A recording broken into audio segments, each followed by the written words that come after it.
A Family Elopement by H.G. Wells. Read by Krista, Zaleski. "Your wife does not notice our being together?" asked Miss Hawkins. "I think not," said Mr. Gabbitas. "She is talking to that theosophist."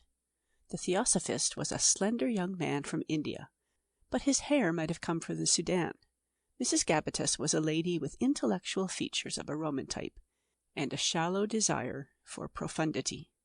She was clearly very much interested in what the Hindu had to say, so Miss Hawkins turned again to Gabbitas. "I said I cannot go on like this," said Gabbitas. "Speak lower," said Miss Hawkins. "I cannot go on like this, dearest," said Gabbitas, trying to put as much tender passion as possible into a hoarse whisper. "What can we do?" said Miss Hawkins. "So much as we dare do. Flight," said Gabbitas. "Let us get out of all this into a sunnier clime." "Hush! They are coming to ask me to sing," said Miss Hawkins. "Presently. Wait." Mr. Gabbitas yielded her up at this crisis with the best grace he could, and went and propped himself against a wall where he could watch her profile. "She is awfully clever," said the refined young gentleman to the left of him, to his friend. "And virtuous," said his friend. "But that's a mistake. She really ought to do something just a little cheerful, you know. People are not going to run after singers just because they sing, you know." "She knows that," said the refined young gentleman. "She's clever enough. There will be an exploit." "Good heavens," said Gabbitas under his breath. "Such motives in my sweet little Minnie. I can't stand this." And he hastily sought a vacant piece of wall elsewhere. "It is sweet to be with you again," he whispered to her presently, with a sense of infinite relief. "And now, dearest, frankly, dare you, come with me? If you knew, dearest, how I have longed for you, how my soul craves. So," very loud, "I had a very jolly time indeed." The latter inane sentence because somebody had loomed up just behind Miss Hawkins' chair. "Gone now," said Gabbitas. "Tell me, dearest, quickly, whisper. Dare you?" Pause. "For you," whispered Miss Hawkins very softly, looking down. Gabbitas took that as an affirmative. "My darling, my own, the warmth will show. I mean to say, do you find the room hot? What disconcerts you now?" "I caught Mrs. Gabbitas's eye just then. I think she wants to go home. That theosophist has left her." Now qualified observers state that a man who means to run away from his wife, even if that wife have features Roman rather than beautiful, and a tendency to theosophy, suffers considerable twinges of compunction. Gabbitas certainly did. Even if one's marriage is chiefly a success from the mercenary point of view, a habit of mutual consideration grows insensibly out of the necessity of a common life. "It was a very successful affair, dear," he remarked. "They had some lovely sandwiches, I noticed." "Yes," said Mrs. Gabbitas, turning dreamy eyes upon him. "The sandwiches were lovely, and the decorations were lovely too, and the music. It has been the most lovely evening I can imagine. I'm glad you liked it so much, dear." She smiled mysteriously at him. She seemed to be suddenly affected with an unusual tenderness. "Dear husband," she said. "What is up now?" thought Gabbitas. "She is not going to pump me." And he remarked, "Yes, dear." "You have always been a good husband to me, dear." "Rather," said Gabbitas privately, and aloud, "always." "You may kiss me, dear." Gabbitas did as he was bid, and that was all. After this treat, Mrs. Gabbitas relapsed into her corner. She did not suspect then, after all. Gabbitas was greatly relieved. Yet she had never spoken in quite this way before.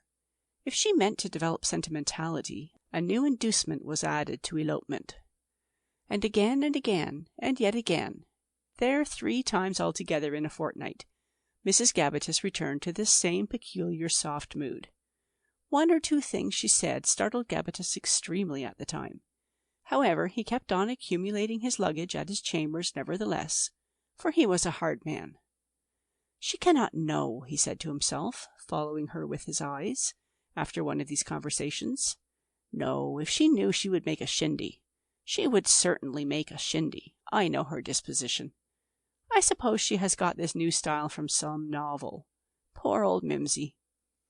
As he went by her door, he paused momentarily. for she seemed to be on her knees and weeping by the bedside. That was through looking out of the corner of his eyes. When he looked straight, he saw that she was only packing a dress basket, and he went on downstairs relieved.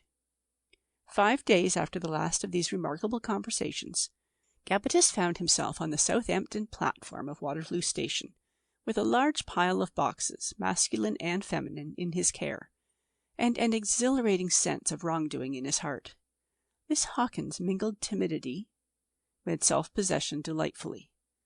"This is the end of London and respectability," said Gabbitas. "And the beginning of life, dear," said Miss Hawkins. "Here is our luggage," said Gabbitas. By the side of their heap was a similar one. A little portmanteau in this caught his eye. It seemed familiar. "Is that not mine?" he asked the porter. "Mrs. da Costa," read the porter on the label, "for Lisbon." "No, that is not mine," said Gabbitas. And yet it seemed somehow funny. "We should see that our seats have not been taken, I think, dear." At the door of their compartment a man was standing with his back towards them. He was evidently a foreigner. His hair formed a peculiar frizzy mat, such as no Englishman could or would exhibit. As they approached, he turned. There was a pause of mutual inquiry. "Mr. Jamasji Ganpat," said Gabbitas. Mr. Ganpat, the eminent theosophist, looked at them stupidly. He seemed scared for a moment, then his face lit up. He raised his hat. "Mr. Gabbitas, with Miss Hawkins." Miss Hawkins turned half round to pull a loose thread out of her travelling rug. "We are going down to Southampton," said Mr. Gabbitas, collecting his resources. "Together, to meet Mrs. Gabbitas." "Indeed," said Mr. Ganpat, and his eye wandered round to the waiting-room door. He seemed nervous. "Do you know," he said, "I think I had better. It is unfortunate. Excuse me." He turned his back suddenly and hurried away. "It was better to recognize him," said Gabbitas. "How nervous he seems. I wonder if he suspects. Perhaps he is shocked. Hello!" Ganpat had not been able to reach the door to the waiting-room in time. It opened. Somebody appeared in a grey travelling dress, a flaxen-haired lady with Roman features, smiling sweetly at him. "Mimsy!" exclaimed Gabbitas with addenda. "Mrs. Gabbitas," said Miss Hawkins. The smile of Mrs. Gabbitas died away at the sight of Ganpat's alarmed visage. She sought over his shoulder for the cause. "Oh, my poor George!" she exclaimed faintly.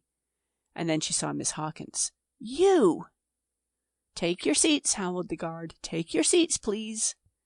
"I suppose," said Gabbitas, finding curses sotto voce no comfort, "under the circumstances we had all better get in together and explain." And in a minute 4 singularly depressed and silent people were travelling in a first-class compartment out of Waterloo Station. It was one of those conversations that are difficult to begin. Mrs. Gabbitas broke the silence at the hall. "This is perfectly ridiculous," she said abruptly and hotly. "Idiotic. We can't do anything now." "That, dear, is just what I feel," said Miss Hawkins very slowly, and without looking up, making a new kind of sinuous strip. "It will not be even a romantic scandal," said Mrs. Gabbitas with tears in her voice. "Nothing original. It will just be funny, horrible, beastly." The meeting lapsed into silence. "I do not know," said Mr. Ganpat with a half-laugh. "What? It is funny." Again meditation reigned. Beyond Clapham, Gabbitas cleared his throat. "Yes," said Mrs. Gabbitas. "We have," said Gabbitas, "got into this mess, and we have to get out of it. I and Ganpat might fight." "No," said Ganpat. "Ladies present, no fight." "We might fight," said Gabbitas, "but I do not see exactly what we should be fighting for." "Precisely," said Ganpat. "Nothing worth fighting for." He smiled reassuringly at Mrs. Gabbitas. "The reputations of the ladies must not suffer," said Gabbitas. "Again, precisely," said Ganpat, becoming animated. "And now you hear me. Now I will tell you. What will we do? Here is Mrs. Gabbitas and Mrs. Hawkins. They go with us to Southampton. Quite proper that, eh? Hear me to my final end. Then we part. I and you, Mr. Gabbitas. I and you go to Paris. Is that not well? It is an excursion that we have planned.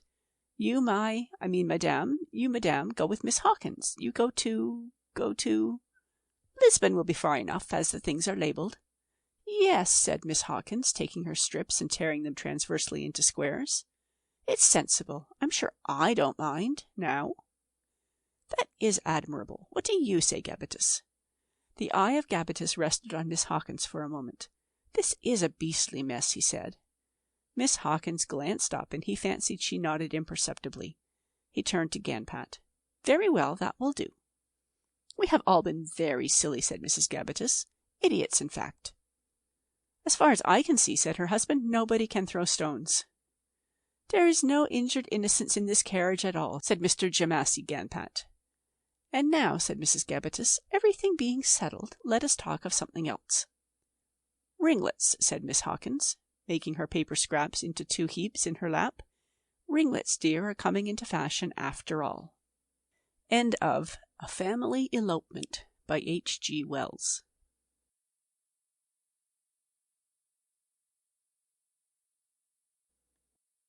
How Gabriel Became Thompson.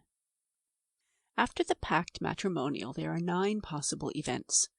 All post-matrimonial stories belong to one or other of these 9 classes, indicated by these possibilities. The characters, the accessories may vary indefinitely, but the tale is always to be classified under one of these heads. For each party to the marriage says one of these 3 things. First, it is not as I expected, but it will do very well. Contentment. Secondly, it is not as I expected, but we must manage. Compromise. Or lastly, it is not as I expected, and I will not endure it. Catastrophe. The permutations of these 3 formulae taken 2 at a time are 9, forming the diapason of marriage. Now the best stories, as stories, are to be made by taking number 3 in its 5 possible combinations, and solving your situation by the method of murder or elopement. Number 1 with itself gives only a nauseating spectacle of married people kissing in company. Number 2, alone or with one, affords no vivid sensations. Stories on these lines are but sunset pieces at best. The young people go hither and thither buying furniture, receiving and returning cards, and the like, while the clouds of glory they trailed after them from the romantic time fade by imperceptible degrees. At last they look round and remark, or do not remark, that the light is out of the sky, and the world blue and cold. The change, indeed, is sometimes so steady and so gradual that I doubt if some of them ever know the extent of their loss. But what a splendid time is that of the pre-matrimonial flights, before the ephemeris of the human imagination accomplishes its destiny. How the world glows! Only the untried know the infinite strength of the untried. There are innumerable things to be, and no one has done them. The tale of those who have failed and died has no meaning in our ears. What ambitious student has not sat and talked with his sympathetic friend, lending and borrowing ears in a fair commerce of boasting of the great deeds germinating? This boasting of the future is the cement of all youthful friendships, as boasting of the past is of those of age. But the former have a divine warmth of nature which the latter lack. Gabriel, my own friend, was a splendid exemplification of this romance period of life. Gabriel Thompson was his name, but at first it was juster to call him Gabriel, for he had golden hair that flowed over his collar, and a beardless angelic face. His soul was full of love, of great deeds and justice, and our common conversation was the entire reform, by a few simple expedients, of human society. Later, however, it became necessary to call him Thompson. That will explain the title. It is a story of compromise, of the clipping or shedding of the archangelic pinions by which he soared.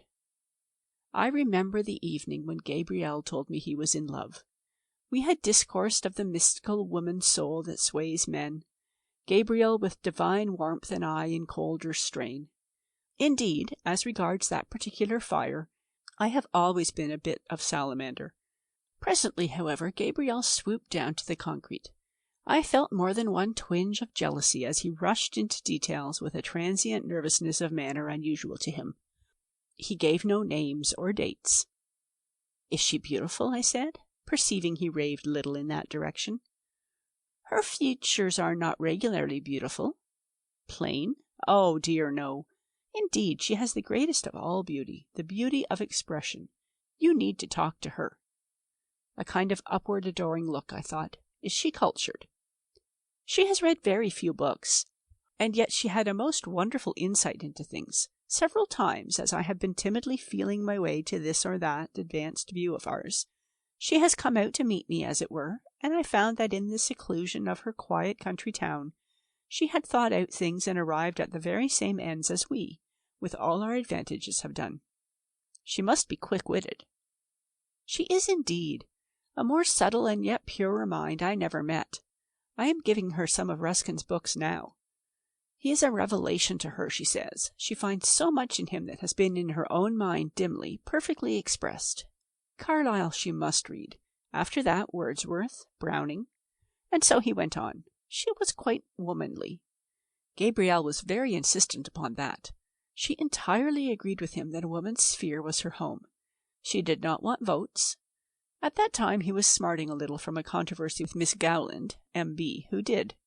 This wonderful girl was quite content to accompany his song, so he was assured, to be the complement of his existence, his good angel and his armor-bearer, in that fight for the righting of the world which his soul craved after. He was to be her teacher, servant, as a king is the servant of his people, and true knight. I felt more and more jealous. Scarcely 2 months before, we had agreed that a new reformation was needed, and I was cast in the role of Erasmus, and Gabrielle as Luther. This arrangement, arrived at over our youthful pipes solemnly enough, was all forgotten now. My share was to hear of this absolutely new manifestation of the feminine. I was interested only in her imperfections, as they showed dimly through Gabrielle's panegyric. For once, Gabriel, with his bright face, his shining eyes, his rhetorical gestures, and his buoyant flow of words, absolutely bored and pained me. I cared for him a lot at that time, and had promised myself a creditable career by his side. I had, indeed, forgotten the feminine until Gabriel remembered it. Perhaps that evening, or at any rate some evening about that time, 2 other friends discussed this same love affair of Gabriel's. "I think Gabrielle is a pretty name, dear," said one. "Now, dearest," said the other, holding up one dainty finger with an air of great solemnity, "I want you to tell me just exactly what you think of him. He has a lovely profile. You must make him grow a mustache. And cut his hair, you want to say, and dare not. Minnie, you have no moral courage. Yes, he does look a little effeminate now, but he is awfully clever. He writes, you know, and he sends me such dreadfully difficult books to read. I am getting quite learned. It must be jolly to have a really clever husband, one that is well known and has people running after his autograph and all that. You will be cutting poor me, sunk to the besotted condition of a wine merchant's wife, dead. You shall always come to see me, dear, on my domestic days. But really, Minnie, I'm going to be dreadfully happy. You know Gabriel is going to do all kinds of scientific researches, and I shall help him copy his things out, and put his experiments out for him and all that. I shall make him be an F.R.S., and he will give performances at soirees like that handsome man we saw who did something clever in a bottle. Gabriel's shadow would look splendid in profile on a white screen. Isn't he a socialist or anarchist or something? All young men with anything in them are like that now. It is a kind of intellectual measles, dear. I don't think any the worse of a young man for that. It is like his smoking pipes instead of cigars or cigarettes, and not wearing gloves. You must see Gabriel after I have polished him for a year." "Yes," said Minnie, "this is a woman's work. We cut and polish these rough diamonds, and they take all the credit for the flash and sparkle. But if it were not for us, there would be no gentleman in the world." "Oh, Gabriel dear is naturally a gentleman." "Unpolished, dear, as you admit." Well, so they talked, sitting cosily in dainty chairs. Long before the marriage, this little Delilah of his cut his hair. He came to me less frequently, and one evening he explained that he thought he was clearer-headed when he smoked less.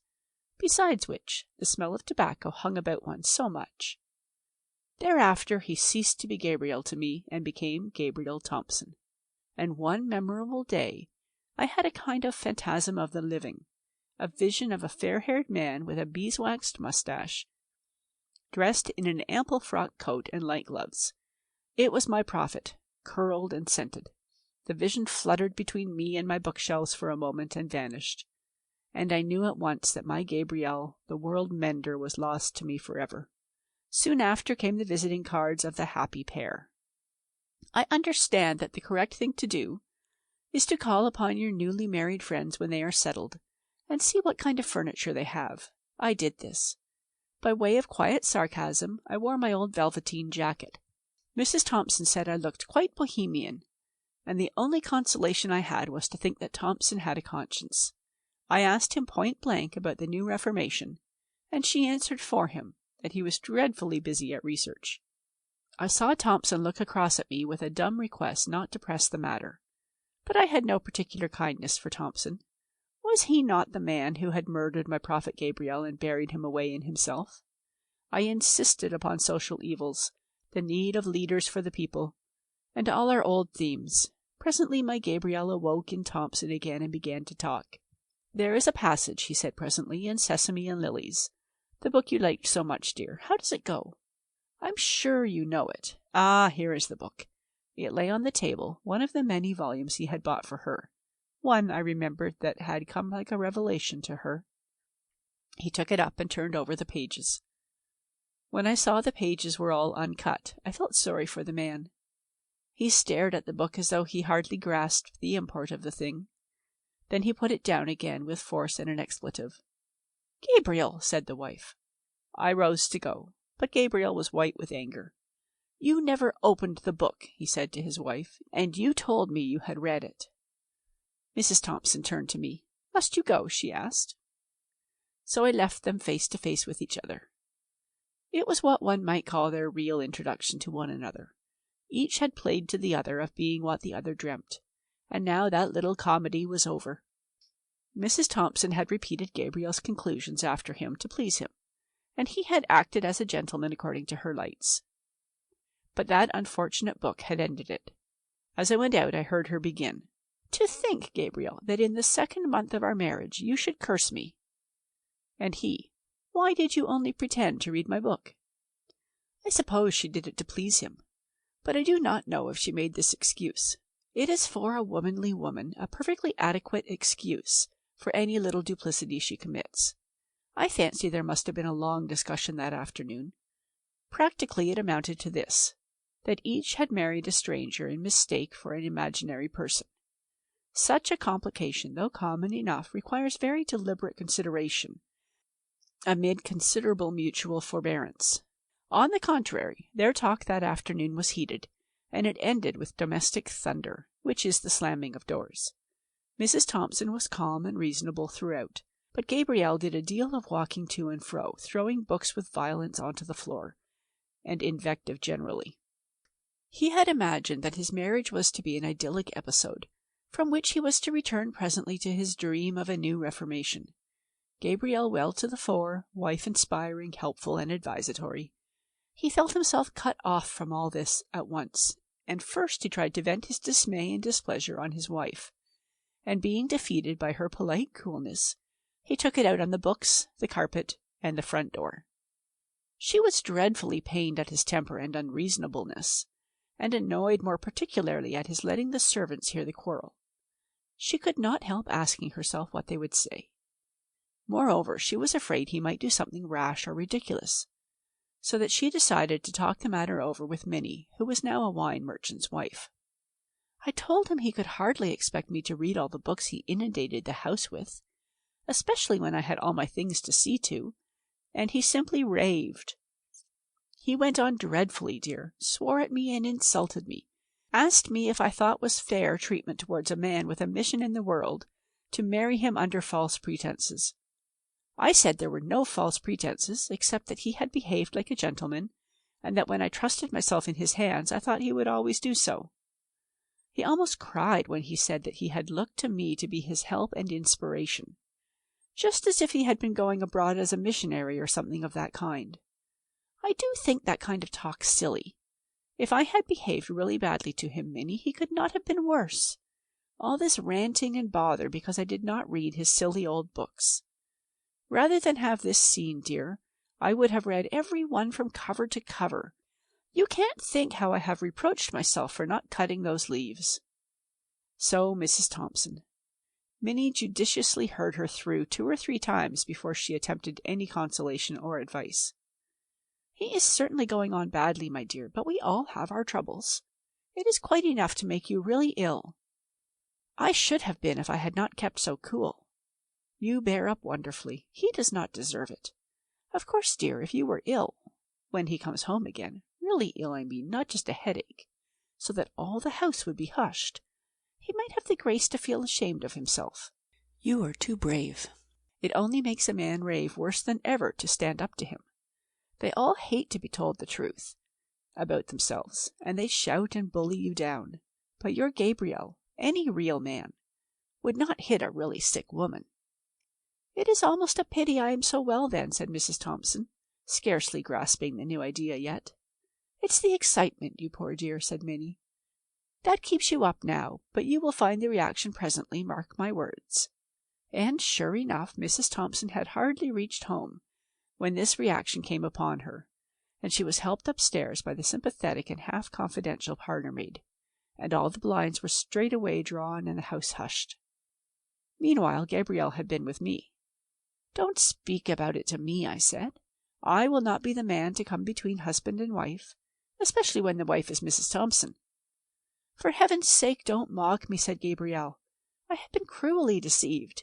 Here I am at 25 with all my card-castles in a heap.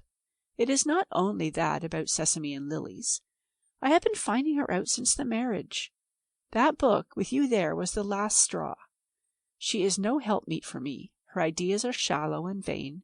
Her ways are always crooked. She is just a commonplace woman of the world. What can a man do for others? What can he do for himself with a woman like that?" So he raved. I did not join him, but I must own my silence was sympathetic. Presently, however, after a pause, he started to his feet and flung his chair headlong.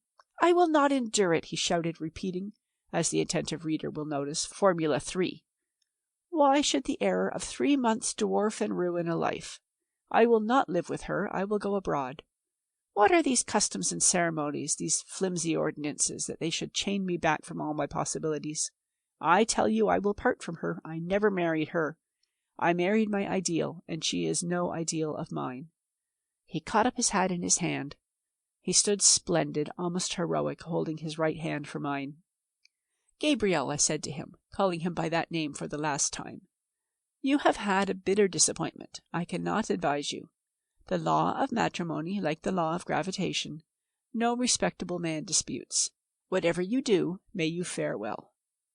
"No cat and dog compromise for me," said Gabriel, and so went out right valiantly, with my secret blessing.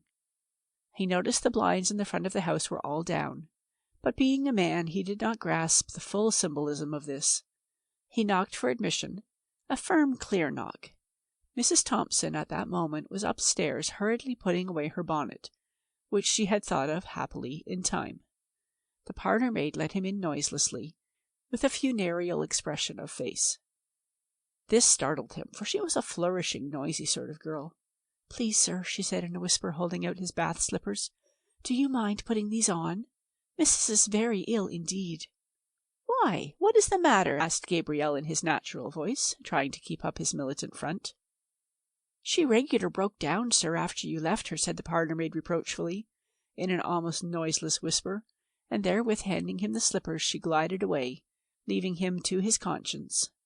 Needless to say, she did not mention Mrs. Thompson's visit to Minnie. Gabriel stood in confused thought for a minute, and then sat down on one of the hall chairs and quietly changed his boots. He had not expected this. He sat meditating vaguely over his discarded boots for some time. He would have to postpone his climax after all. Nuisance. Then his chivalry began to awake. Perhaps he had been hitting unnecessarily hard.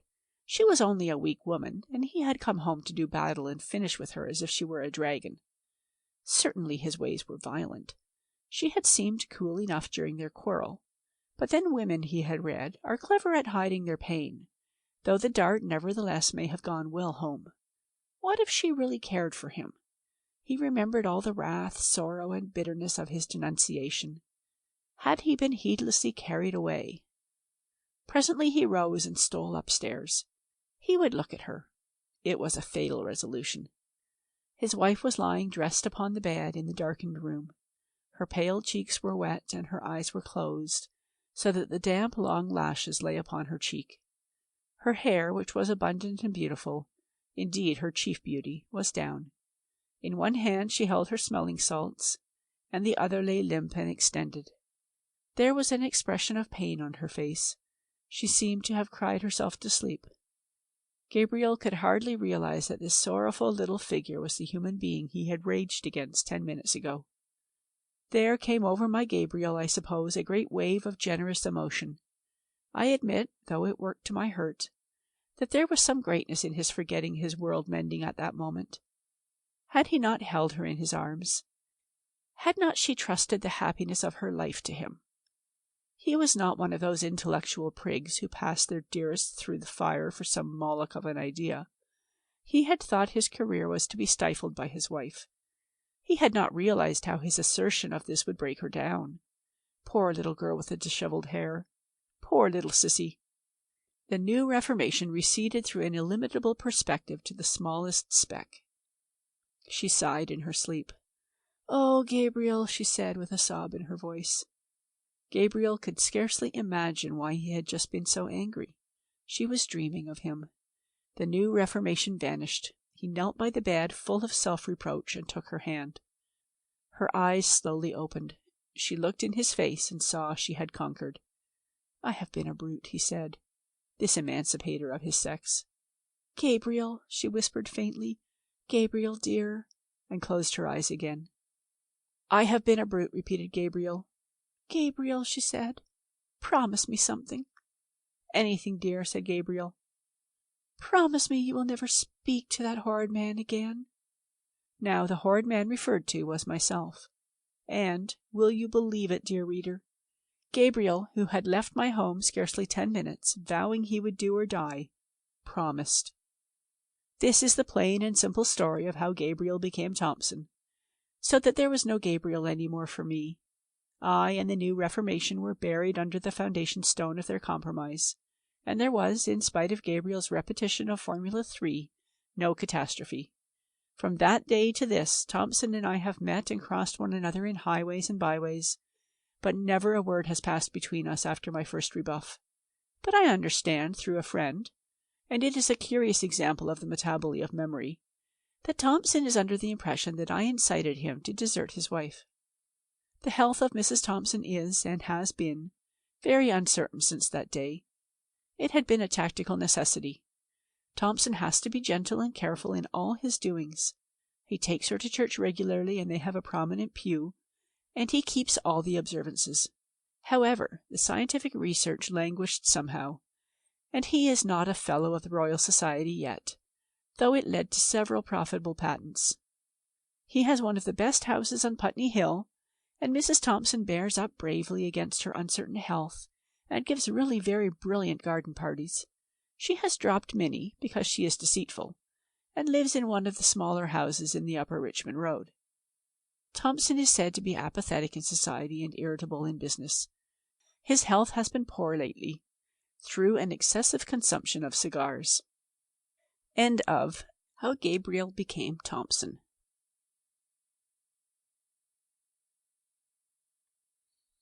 How Pingwill Was Routed. Pingwill was a nuisance. He married a respectable young woman of mature years and lives on her sufficiency. He goes about pretending to be a literary character on the strength of an edition of a classic, an examination success at some university place or other, and occasional reviewing. He likes to talk about books, and is offensively familiar with all the masterpieces and most of the rest of English literature. He considers gabble about books intellectual conversation. He regards a quiet man smoking in a chair as fair game for his scraps of quotation, which he is as eager to void as he is greedy to acquire, and he cannot understand that people who write books never read them, and are full of bitter memories of their own adventures in authorship. He wears a pince-nez, and Mrs. Pingwill, when present, echoes all his quavering severities with the explanation that George is so satirical. He is exasperatingly reliable in the matter of names and dates, and at first, perhaps, we made the mistake of encouraging Pingwell. Haydinger was the chief encourager of Pingwell. He is a humorist, a kind of person who sees jokes in things that rouse the passions of ordinary people, and he found an unaccountable pleasure in developing one particular aspect of the Pingwell constitution. No retired pork butcher's lady, no wife of a village rector who has married beneath him, could be more punctilious of her intimacy with Pingwell among his authors. And Pingwell was just as intently sensitive to the breadth of scandal, which in matters literary is called criticism. No one could be thicker with a really chic author, no one readier to cut the writer who fell under the shadow of adverse comment. He was, in fact, a literary snob, a by no means rare variety, and he had an almost passionate dread of admiring the wrong man. He took reviews in the weeklies quite seriously. Naturally, he had nothing but serene contempt for Dickens and Jerome and Mark Twain and people of that stamp, and Haydinger never tired of drawing him out upon Kipling. In a careless moment he had informed us that Kipling's style was rough and unfinished. It seems he tried for once to form a judgment for himself, and had happened upon really quite vulgar and coarse expressions. After he had learned better from a review, the mere name filled him with uncomfortable memories. It was as if the rector's wife had cut the Duchess by mistake. Horrible! Then he was privately in great trouble about Besant and Hall Caine. Ought I to know them? Was the attitude. The oracles differed. He was deliciously guarded upon these authors under Haydinger's most searching questions, but his face flushed guiltily. Le Gallienne, Zangwill, and most of the younger men who have warm friends and animated critics bothered him more or less, and he had a horrible dread. I know that Ruskin, whom he had committed himself to admire, was not quite all that he should be. One has to be so very particular, was Pingwell's attitude. However, after a while we tired of this creature's odd way with books, and his proximity then became, as I said, a nuisance. But Haydinger, who had formed an adequate conception of his character, suggested the remedy, and together we routed him. Both Haydinger and I had gone through a morning's work, and in he came, fresh and freshly primed. He dropped into a chair, and emitted some indifferent remarks. "I have heard," he said, "that these delicious child sketches of Kenneth Graham's are out in a book by themselves." "Read 'em?" said Haydinger brutally. "No, hardly yet," said Pingwell. "But they're good, aren't they?" "Very," said I, "but that's no reason why you should go about calling them delicious before you have read them." "Perhaps not," said Pingwell. "Perhaps not." "They remind me very much of Wendell Hooper," said Haydinger. "You know him, Bellows?" "Intimately," I said. "I have one of his first editions at home." "You will be reminded very much of Wendell Hooper," said Haydinger, turning to Pingwell. "Indeed," said Pingwell, stepping into the trap. "The same subtle suggestiveness of phrase," said Haydinger, "the same delicate yet penetrating sympathy." "I must certainly read them," said Pingwell, evidently searching his mind for the name of Wendell Hooper and flushing slightly. "I know of no man," said Haydinger, "except perhaps Lant, who comes so near to Hooper as Graham. You know Lant's style, Pingwell?" Pingwell flushed a little deeper and his ears grew pink. "I can't say," said he, "that I've read." "He's not so well known as Hooper," I admitted. "He was in the little set that clustered round Leigh Hunt." Pingwell suddenly felt hotter again. "I think Leigh Hunt," he began, evidently ready with a fragment of textbook. "He borrowed from Lant," interrupted Haydinger. "Certainly he borrowed from Lant. That essay on the chimney-pot hat—" "Pure Lant," I said. "I've neglected Lant a little, I'm afraid," mumbled Pingwell, horribly bothered by this unknown name. "You should read him," said I. "He's a perfect mine of good things. That passage in Browning, for instance. You were pointing out the resemblance only this morning, Haydinger." "About the chattering discs," said Haydinger. "You remember that, Pingwell?" "I think so," said Pingwell. "Chattering discs, I seem to recollect. How does it go?" "The chattering discs go reeling," said Haydinger, inventing boldly. "You must remember." Pingwell now was really very uncomfortable, but he was having a lively lesson in priggish conversation. "I wish I had my Lant here," said I. You surely remember about the chattering discs, said Haydinger, turning as he pretended to search for a book on the shelf. The phrase is quite familiar to me, said Pingwill, but for the life of me I can't recall the context. It's queer what tricks one's memory plays. Haydinger quietly resumed his seat. Have you written anything lately? Said Pingwill to change the subject. Yes, said Haydinger, and seeing some further question threatened, added as if in explanation, Alvarado's. It pulled Pingwill up abruptly. Alvarado's? Ah, he repeated after Haydinger, with an air of comprehension. If he understood, he was certainly wiser than I. His ears were now bright red. We remained tranquil, watching him. It was not my affair. He returned to conversation presently with an air of having found and grasped the thing firmly. Will you make them into a book? He said bravely. A just perceptible doom was on his face. Haydinger evidently expected as much. Them, he answered. What? Well, it. Alvarado's. It, said Haydinger, raising his eyebrows. I don't know, he said, and became silent. Pingwill was evidently baffled. Very awkwardly, and after a pause, he said he hoped that would be the case. Haydinger thanked him dryly. There was an interval while we watched one another. Then he discovered his pipe was out. It always is, and asked me for the matches. He talked incoherently about indifferent topics for a few minutes after that, and all the time I could see the trouble in his eyes, the awful doubt of his own omniscience that had arisen. Alvarado's. Presently he rose to go. Routed. As he went out, I heard him whisper to himself very softly, Alvarado's. He has not been near us since. I can imagine the dismal times he has had hunting through Rabelais, Gil Blas, Hudibras, the Dictionary of Phrase and Fable for Alvarado's, going through the British Museum catalogue for Wendell Hooper, and hunting all Browning for the chattering discs, feeling most horribly ashamed of himself all the time. I like to think of his flush of shame, the overthrow of his frail apparatus of knowledge, and ever and again Haydinger and I break the friendly silences which constitute our intercourse by saying casually, Pingwill seems to be dropping us altogether, or don't seem to see so much of Pingwill as we used to, Bellows. Such reflections are the olives of life. End of How Pingwill Was Routed.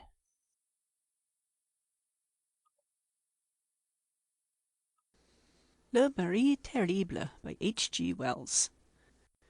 You are always so sympathetic, she said, and added reflectively, and one can talk of one's troubles to you without any nonsense. I wondered dimly if she meant that as a challenge. I helped myself to a biscuit thing that looked neither poisonous nor sandy. You are one of the most puzzling human beings I ever met, I said. A perfectly safe remark to any woman under any circumstances. Do you find me so hard to understand? She said. You are dreadfully complex. I bit at the biscuit thing and found it full of a kind of creamy bird lime. I wonder why women will arrange these unpleasant surprises for me. I sickened of sweets 20 years ago. How so? She was saying, and smiling her most brilliant smile. I have no doubt she thought we were talking rather nicely. Oh, said I, and waved the cream biscuit thing. You challenge me to dissect you. Well? And that is precisely what I cannot do. I'm afraid you are very satirical, she said, with a touch of disappointment. She is always saying that when our conversation has become absolutely idiotic, as it invariably does. I felt an inevitable desire to quote bogus Latin to her. It seemed the very language for her. Malorum fiducia par quousque lebet, I said in a low voice, looking meaningfully into her eyes. Ah, she said, colouring a little, and turning to pour hot water into the teapot, looking very prettily at me over her arm as she did so. That is one of the truest things that has ever been said of sympathy, I remarked. Don't you think so? Sympathy, she said, is a very wonderful thing, a very precious thing. You speak, said I, with a cough behind my hand, as though you knew what it was to be lonely. There is solitude even in a crowd, she said, and looked round at the 6 other people, 3 discreet pairs who were in the room. I, too, I was beginning, but Hope Dangle came with a teacup and seemed inclined to linger. He belongs to the nice boy class, and gives himself ridiculous airs of familiarity with grown-up people. Then the Giffins went. Do you know, I always take such an interest in your work, she was saying to me, when her husband, confound him, came into the room. He was a violent discord. He wore a short brown jacket and carpet slippers, and 3 of his waistcoat buttons were, as usual, undone. "Got any tea left, Milly?" he said, and came and sat down in the armchair beside the table. "How do, Delaloon?" he said to the man in the corner. "Damned hot, Bellows," he remarked to me, subsiding crinkly. She poured some more hot water into the teapot. "Why must charming married women always have these husbands?" "Is very hot," I said. There was a perceptible pause. He was one of those rather adipose people who are not disconcerted by conversational gaps. "Are you working too? Working at Argonne?" he said. "He is some kind of chemical investigator, I know." He began at once to explain the most horribly complex things about elements to me. She gave him his tea and rose and went and talked to the other people about autotypes. "Yes," I said, not hearing what he was saying.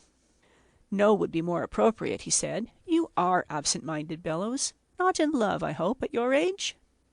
"Really, I'm not 30, but a certain perceptible thinness in my hair may account for his invariably regarding me as a contemporary. But he should understand that nowadays the beginnings of baldness merely mark the virile epoch. I say, Milly," he said out loud across the room, "you haven't been collecting Bellows here, have you?" She looked round startled, and I saw a pained look come into her eyes. "For the bazaar?" she said. "Not yet, dear." It seemed to me that she shot a glance of entreaty at him. Then she turned to the others again. "My wife," he said, "has 2 distinctive traits. She is a born poetess and a born collector. I ought to warn you." "I did not know," said I, "that she rhymed." I was speaking more of the imaginative quality, the temperament that finds a splendor in the grass, a glory in the flower, that clothes the whole world in a vesture of interpretation. "Indeed," I said. I felt she was watching us anxiously. He could not, of course, suspect. But I was relieved to fancy he was simply talking nonsense. The magnificent figures of heroic, worshipful, and mysterious womanhood naturally appeal to her. Cleopatra, Messalina, Beatrice, the Madonna, and so forth. And she is writing? No, she is acting. That is the real poetry of women and children. A platonic Cleopatra of infinite variety, spotless reputation, and a large following. Her make-believe is wonderful. She would use Falstaff for Romeo without a twinge if no one else was at hand. She could exert herself to break the heart of a soldier, I assure you, Bellows. I heard her dress rustle behind me. "I want some more tea," he said to her. "You misunderstood me about the collecting, Milly." "What were you saying about Cleopatra?" she said, trying, I think, to look sternly at him. "Scandal," he said. "But about the collecting, Bellows." "You must come to this bazaar," she interrupted. "I shall be delighted," I said boldly. "Where is it, and when?" "About this collecting," he began. "It is in the aid of that delightful orphanage at Wimblingham," she explained, and gave me an animated account of the charity. He emptied his 2nd cup of tea. "May I have a 3rd cup?" he said. The 2 girls signaled departure, and her attention was distracted. She collects, and I will confess she does it with extraordinary skill. The surreptitious addresses. "John," she said over her shoulder, "I wish you would tell Miss Smithers all those interesting things about Argonne." He gulped down his 3rd cup and rose with the easy obedience of the trained husband. Presently she returned to the tea things. "Cannot I fill your cup?" she asked. "I really hope John was not telling you his queer notions about me. He says the most remarkable things. Quite lately he has got it into his head that he has a formula for my character. I wish I had," I said with a sigh. "And he goes about explaining me to people, as though I was a mechanism. Scalp collector, I think is the favorite phrase. Did he tell you? Don't you think it perfectly horrid of him?" "But he doesn't understand you," I said, not grasping his meaning quite at the minute. She sighed. "You have," I said with infinite meaning, "my sincere sympathy." I hesitated. "My whole sympathy." "Thank you so much," she said, quite as meaningly. I rose forthwith, and we clasped hands like souls who strike a compact. Yet, thinking over what he said afterwards, I was troubled by a fancy that there was the faintest suggestion of a smile of triumph about her lips and mouth. Possibly it was only an honourable pride. I suppose he has poisoned my mind a little. Of course, I should not like to think of myself as one of a fortuitously selected multitude strung neatly together, if one may use the vulgarism, on a piece of string, a stringful like a boy's string of chestnuts. Nice old gentlemen, nice boys, sympathetic and humorous men of 30, kind fellows, gifted dreamers, and dashing blades, all trailing after her. It is confoundedly bad form of him, anyhow, to guy her visitors. She certainly took it like a saint. Of course I shall see her again soon, and we shall talk to one another about one another. Something or other cropped up and prevented my going there on her last Tuesday. End of Le Marie Terrible by H.G. Wells.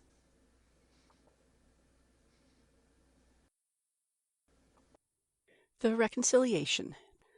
Temple had scarcely been with Findlay 5 minutes before he felt his old resentments and the memory of that unforgettable wrong growing vivid again.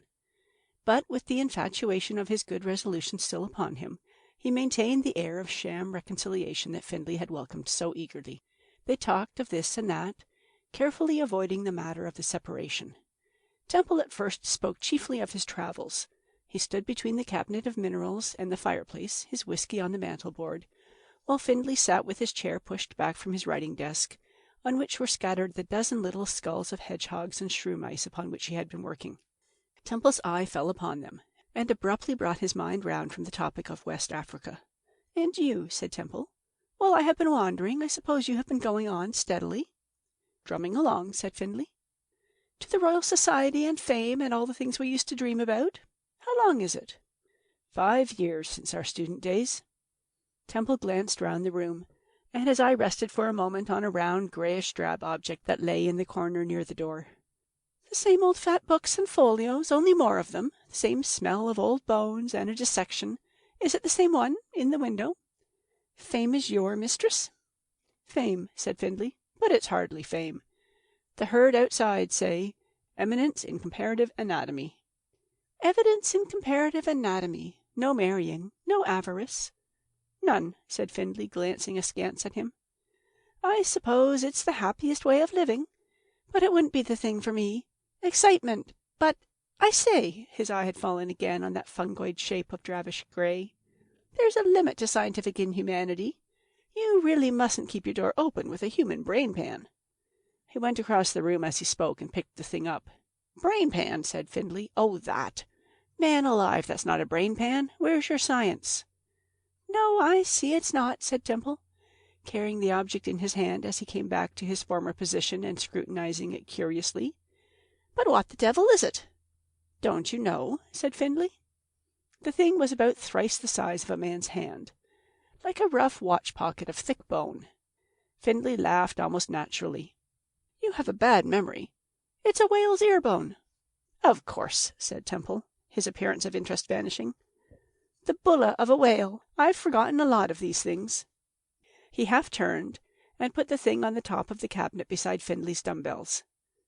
"If you are serious in your music-hall proposal," he said, reverting to a jovial suggestion of Findlay's, "I am at your service. I'm afraid I may find myself a little old for that sort of thing. I haven't tried one for ages." "But we are meeting to commemorate youth," said Findlay. "And bury our early manhood," said Temple. "Well, well, yes, let's go to the music-hall by all means, if you desire it. It is trivial and appropriate. We want no tragic issues." When the men returned to Findlay's study, the little clock in the dimness on the mantel-shelf was pointing to 1:30. After the departure, the little brown room, with its books and bones, was undisturbed, save for the 2 visits Findlay's attentive servant paid, to see to the fire and to pull down the blinds and draw the curtains. The ticking of the clock was the only sound in the quiet. Now and then the fire flickered and stirred, sending blood-red reflections chasing the shadows across the ceiling, and bringing into ghostly transitory prominence some grotesque grouping of animals' bones or skulls upon the shelves.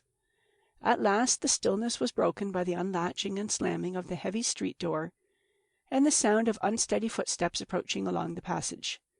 Then the door opened, and the 2 men came into the warm firelight. Temple came in first, his brown face flushed with drink, his coat unbuttoned, his hands deep in his trousers pockets. His Christmas resolution had long since dissolved in alcohol.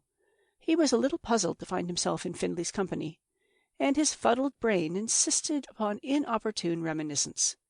He walked straight to the fire and stood before it, an exaggerated black figure staring down into the red glow. "After all," he said, We are fools to quarrel about a little thing like that. Damned fools." Findlay went to the writing table and felt about for the matches with quivering hands. "It wasn't my doing," he said. "It wasn't your doing," said Temple. "Nothing ever was your doing. You are always in the right. Findlay the all right." Findlay's attention was concentrated upon the lamp. His hand was unsteady, and he had some difficulty turning up the wicks. One got jammed down and the other flared furiously. When at last it was lit and turned up, he came up to Temple. "Take your coat off, old man, and have some more whiskey," he said.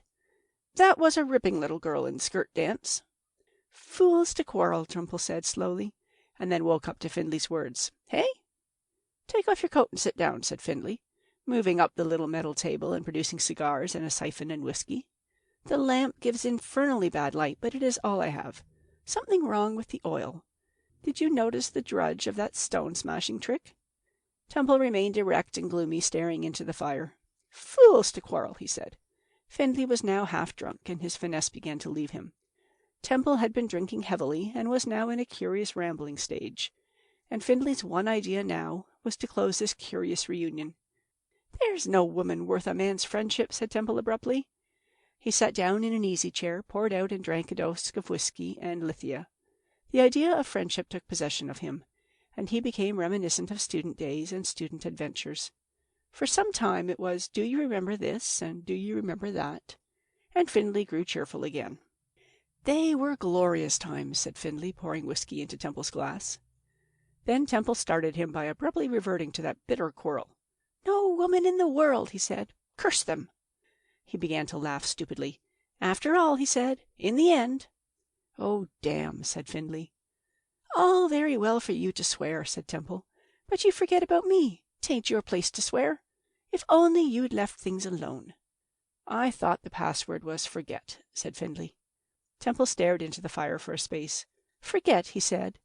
Then, with a curious return to a clarity of speech, "Findlay, I'm getting drunk."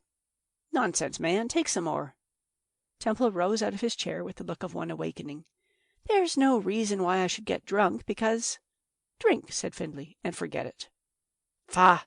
I want to stick my head in water. I want to think. What the deuce am I doing here, with you of all people?" "Nonsense! Talk and forget it, if you won't drink. Do you remember old Jason and the boxing gloves? I wonder whether you could put up your fives now." Temple stood with his back to the fire, his brain spinning with drink, and the old hatred of Findlay came back in a flood. He sought in his mind for some offensive thing to say, and his face grew dark. Findlay saw that a crisis was upon him, and he cursed under his breath. His air of conviviality, his pose of hardy comforter, grew more and more difficult, but what else was there to do? Old Jason, full of science and as slow as an elephant, but he made boxers of us. Do you remember our little set-to at that place in Gower Street? To show his innocent liveliness, his freedom from preoccupation, Findlay pushed his chair aside and stepped out into the middle of the room. There he began to pose in imitation of Jason, and to give a colorable travesty of the old prize-fighter's instructions. He picked up his boxing gloves from the shelf in the recess and slipped them on.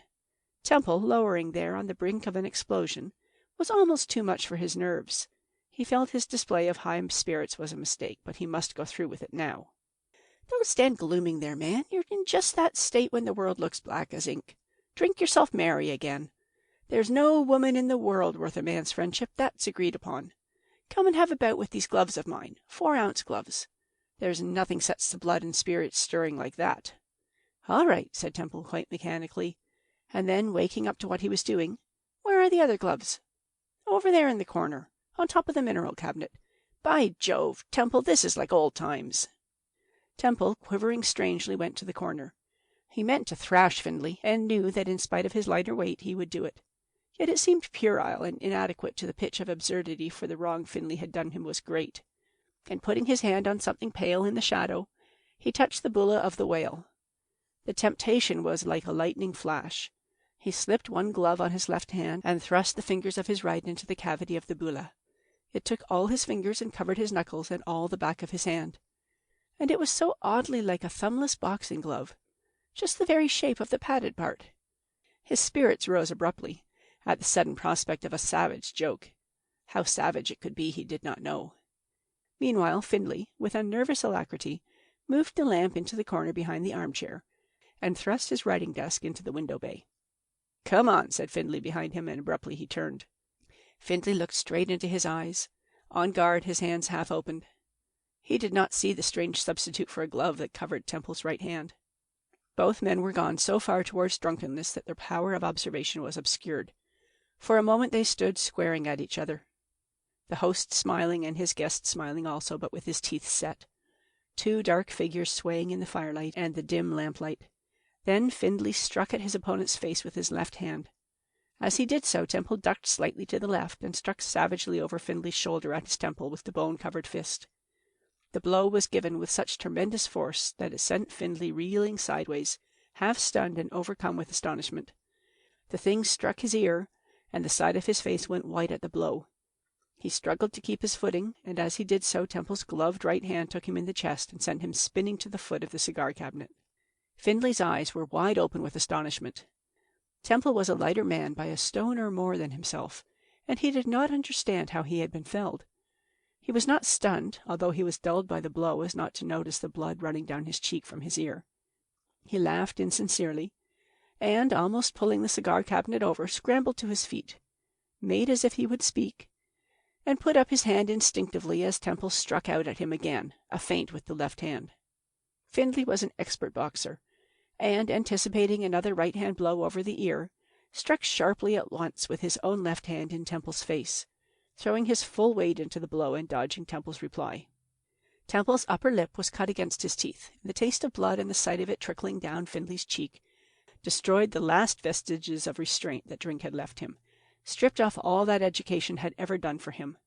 There remained now only the savage man animal, the creature that thirsts for blood. With a half-bestial cry, he flung himself upon Findlay as he jumped back, and with a sudden sweep of his right arm, cut down the defense, breaking Findlay's arm just above the wrist, and following with 3 rapid blows of the bulla upon the face. Findlay gave an inarticulate cry of astonishment, countered weakly once, and then went down like a felled ox. As he fell, Temple fell kneeling on top of him. There was a smash as the lamp went reeling. The lamp was extinguished as it fell and left the room red and black. Findlay struck heavily at Temple's ribs, and Temple, with his left elbow at Findlay's neck, swung up his right arm and struck down a sledgehammer blow upon the face, and again and yet again, until the body beneath his knees had ceased to writhe. Then suddenly his frenzy left him at the voice of a woman shrieking so that it filled the room. He looked up and crouched motionless as he heard and saw the study door closing, and heard the patter of feet retreating in panic. Then he looked down and saw the thing that had once been the face of Findlay. For an awful minute he remained kneeling, agape. Then he staggered to his feet and stood over Findlay's body in the glow of the dying fire, like a man awakening from a nightmare. Suddenly he perceived the bulle on his hand, covered with blood and hair, and began to understand what had happened. In a sudden horror he flung the diabolical thing from him. It struck the floor near the cigar cabinet, rolled for a yard or so on its edge, and came to rest in almost the position it had occupied when he had first set eyes on it.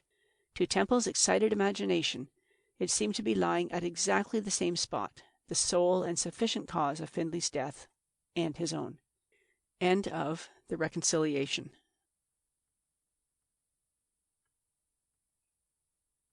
The Raja's Treasure. Between Jehun and Bimabur on the Himalayan slopes, and between the jungles and the higher country where the pines and deodars are gathered together, ruled the petty Raja, of whose wonderful treasure I am telling. Very great was the treasure, people said, for the Raja had prospered all his days. He had found Mindapur a village, and behold, it was a city. Below his fort of unhewn stone, the flat-roofed huts of mud had multiplied, and now there sprang up houses with upstairs rooms, and the place which had once boasted no more than one Binaya man engendered a bazaar in the midst of it, as a fat oyster secretes a pearl. And the holy place up the river prospered, and the road up the passes was made safe. Merchants and fakirs multiplied about the wells. Men came and went, twice even white men from the plain on missions to the people over beyond the deodars, and the streets of the town were ever denser with poultry and children, and little dogs dyed yellow, and with all the multitudinous rich odors of human increase. As at last, at the crown of his prosperity, this legend of his treasures began. He was a portly, yellow-faced man with a long black beard, now steadily growing gray, thick lips, and shifty eyes. He was pious, very pious in his daily routine, and swift and unaccountable in his actions. None dared withstand him to his face, even in little things. Ghulam Shah, his vizier, was but a servant, a carrier of orders, and Samud Singh, his master of horse, but a driller of soldiers. They were tools. He would tell them outright in his pride of power, staves in his hand that he could break at his will. He was childless, and his cousin, the youth Azim Khan, feared him, and only in the remotest recesses of his heart dared to wish the Rajah would presently die and make a way for the scions. It would be hard to say when the first rumour spread that the Rajah of Little Mindapore was making a hoard. No one knew how it began or where, perhaps from merchants of whom he had bought. It began long before the days of the safe. It was said that rubies had been bought and hidden away, and then not only rubies but ornaments of gold, and then pearls, and diamonds from Golconda, and all manner of precious stones. Even the deputy commissioner at Alipore had heard of it. At last the story re-entered the palace at Mindapore itself, and Azim Khan, who was the Rajah's cousin and his heir, and nominally his commander-in-chief, and Ghulam Shah, the chief minister, talked it over one with another in a tentative way. "He has something new," said Ghulam Shah querulously.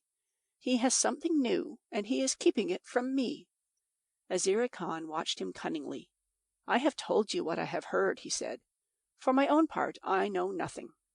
"He goes to and fro, musing and humming to himself," said Ghulam meditatively, as one who thinks of a pleasure. "More rubies, they are saying," said Azim dreamily, and repeated, as if for his own pleasure, "rubies." For Azim was the heir. "Especially is it since that Englishman came," said Ghulam, 3 months ago. "A big old man, not wrinkled as an old man should be, but red, and with red hair streaking his gray, and with tight skin and a big body sticking out before. So, an elephant of a man, a great quivering mudbank of a man, who laughed mightily so that the people stopped and listened in the street. He came, he laughed, and as he went away we heard them laugh together." "Well?" said Azim. "He was a diamond merchant, perhaps, or a dealer in rubies. Do Englishmen deal in such things?" "Would I had seen him," said Azim. "He took gold away," said Ghulam. Both were silent for a space, and the purring noise of the wheel of the upper well, and the chatter of voices about it rising and falling, made a pleasant sound in the air. "Since the Englishman went," said Ghulam, "he has been different. He hides something from me, something in his robe. Rubies! What else can it be?" "He has not buried it?" said Azim. "He will. Then he will want to dig it up again and look at it," said Ghulam, for he was a man of experience. "I go softly.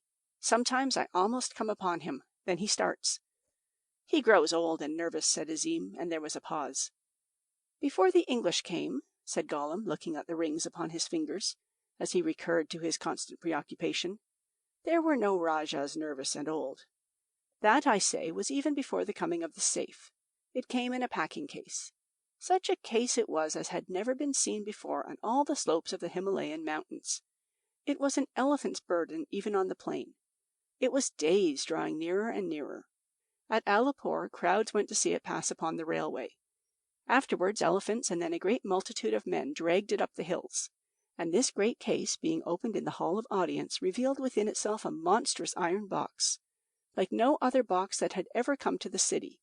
It had been made, so the story went, by necromancers in England, expressly to the order of the Rajah, that he might keep his treasure therein and sleep in peace.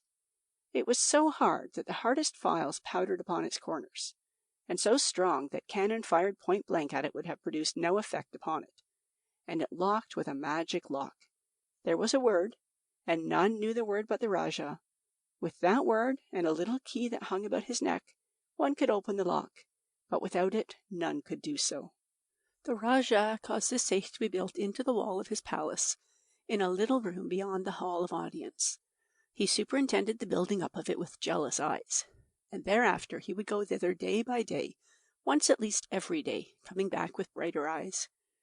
"He goes to count his treasure," said Ghulam Shah, standing beside the empty dais.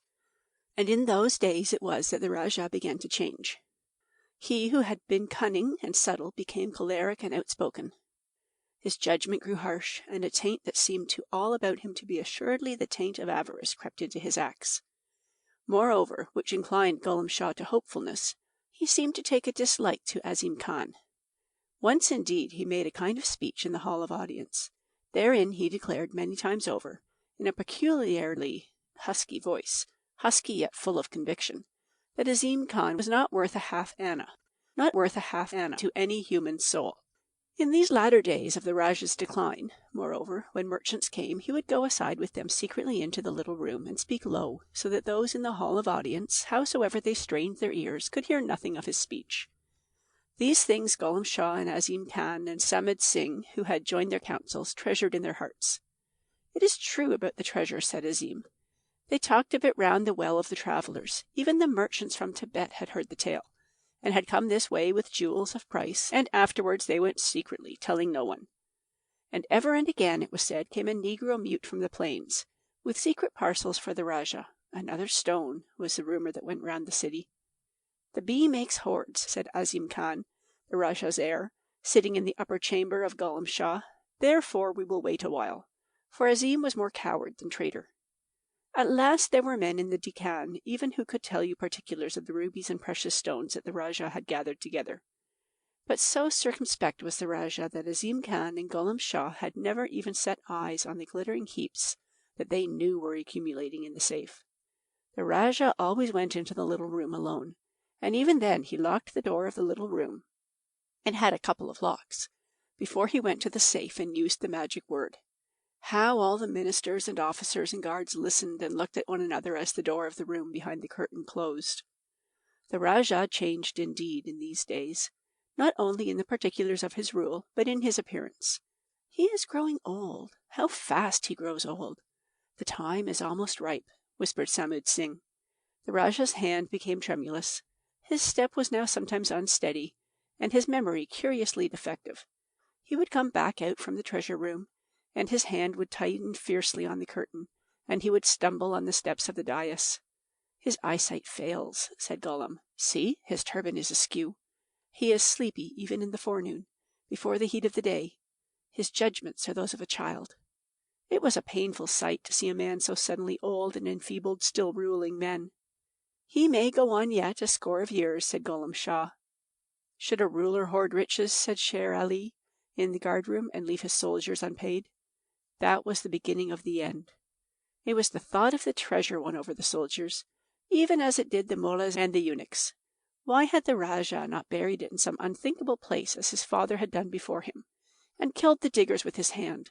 "He has hoarded," said Samud with a chuckle, for the old Rajah had once pulled his beard, "only to pay for his own undoing." And in order to ensure confidence, Ghulam Shah went beyond the truth perhaps, and gave a sketchy account of the treasures to this man and that, even as a casual eyewitness might do. Then, suddenly and swiftly, the palace revolution was accomplished. When the lonely old Rajah was killed, a shot was to be fired from the harem lattice, bugles were to be blown, and the sepoys were to turn out in the square before the palace and fire a volley in the air. The murder was done in the dark, save for a little red lamp that burnt in the corner. Azim knelt on the body and held up the wet beard, and cut the throat wide and deep to make sure. It was so easy. Why had he waited so long? And then, with his hands covered with warm blood, he sprang up eagerly, Rajah at last, and followed Ghulam and Samud and the eunuchs down the long, faintly moonlit passage towards the hall of audience. As they did so, the crack of a rifle sounded far away, and after a pause came the first awakening noises of the town. One of the eunuchs had an iron bar, and Samud carried a pistol in his hand. He fired into the locks of the treasure room and wrecked them, and the eunuch smashed the door in. Then they all rushed in together, none standing aside for Azim. It was dark, and the second eunuch went reluctantly to get a torch, in fear lest his fellow murderers should open the safe in his absence. But he need have had no fear. The cardinal event of that night is the triumphant vindication of the advertised merits of Chob's unrivalled safes. The tumult that occurred between the Mandapore sepoys and the people need not concern us. The people loved not the new Rajah. Let that suffice. The conspirators got the key from round the dead Rajah's neck and tried a multitude of the magic words of the English that Samad Singh knew, even such words as Kemmup and Gorblimey, in vain. In the morning, the safe in the treasure room remained intact and defiant, the woodwork about it smashed to splinters and great chunks of stone knocked out of the wall, dents abundantly scattered over its impregnable door, and a dust of files below. And the shifty Gollum had to explain the matter to the soldiers and mullahs as best he could. This was an extremely difficult thing to do, because in no kind of business is prompt cash so necessary as in the revolutionary line. The state of affairs for the next few days in Mindapore was exceedingly strained. One fact stands out prominently, that Azim Khan was hopelessly feeble. The soldiers would not at first believe in the exemplary integrity of the safe, and a deputation insisted in the most occidental manner in verifying the new Rajah's statements. Moreover, the populace clamored, and then by a naked man running came the alarming intelligence that the new deputy commissioner at Alipur was coming headlong and with soldiers to verify the account of the revolution Gollum Shah and Samad Singh had sent him in the name of Azim. The new deputy commissioner was a raw young man, partly obscured by a pith helmet, and chock full of zeal and the desire for distinction. And he had heard of the treasure. He was going, he said, to sift the matter thoroughly. On the arrival of this distressing intelligence there was a hasty and informal council of state, at which Azim was not present. A counter-revolution was arranged, and all that Azim ever learnt of it was the sound of a footfall behind him and the cold touch of a pistol barrel on the neck.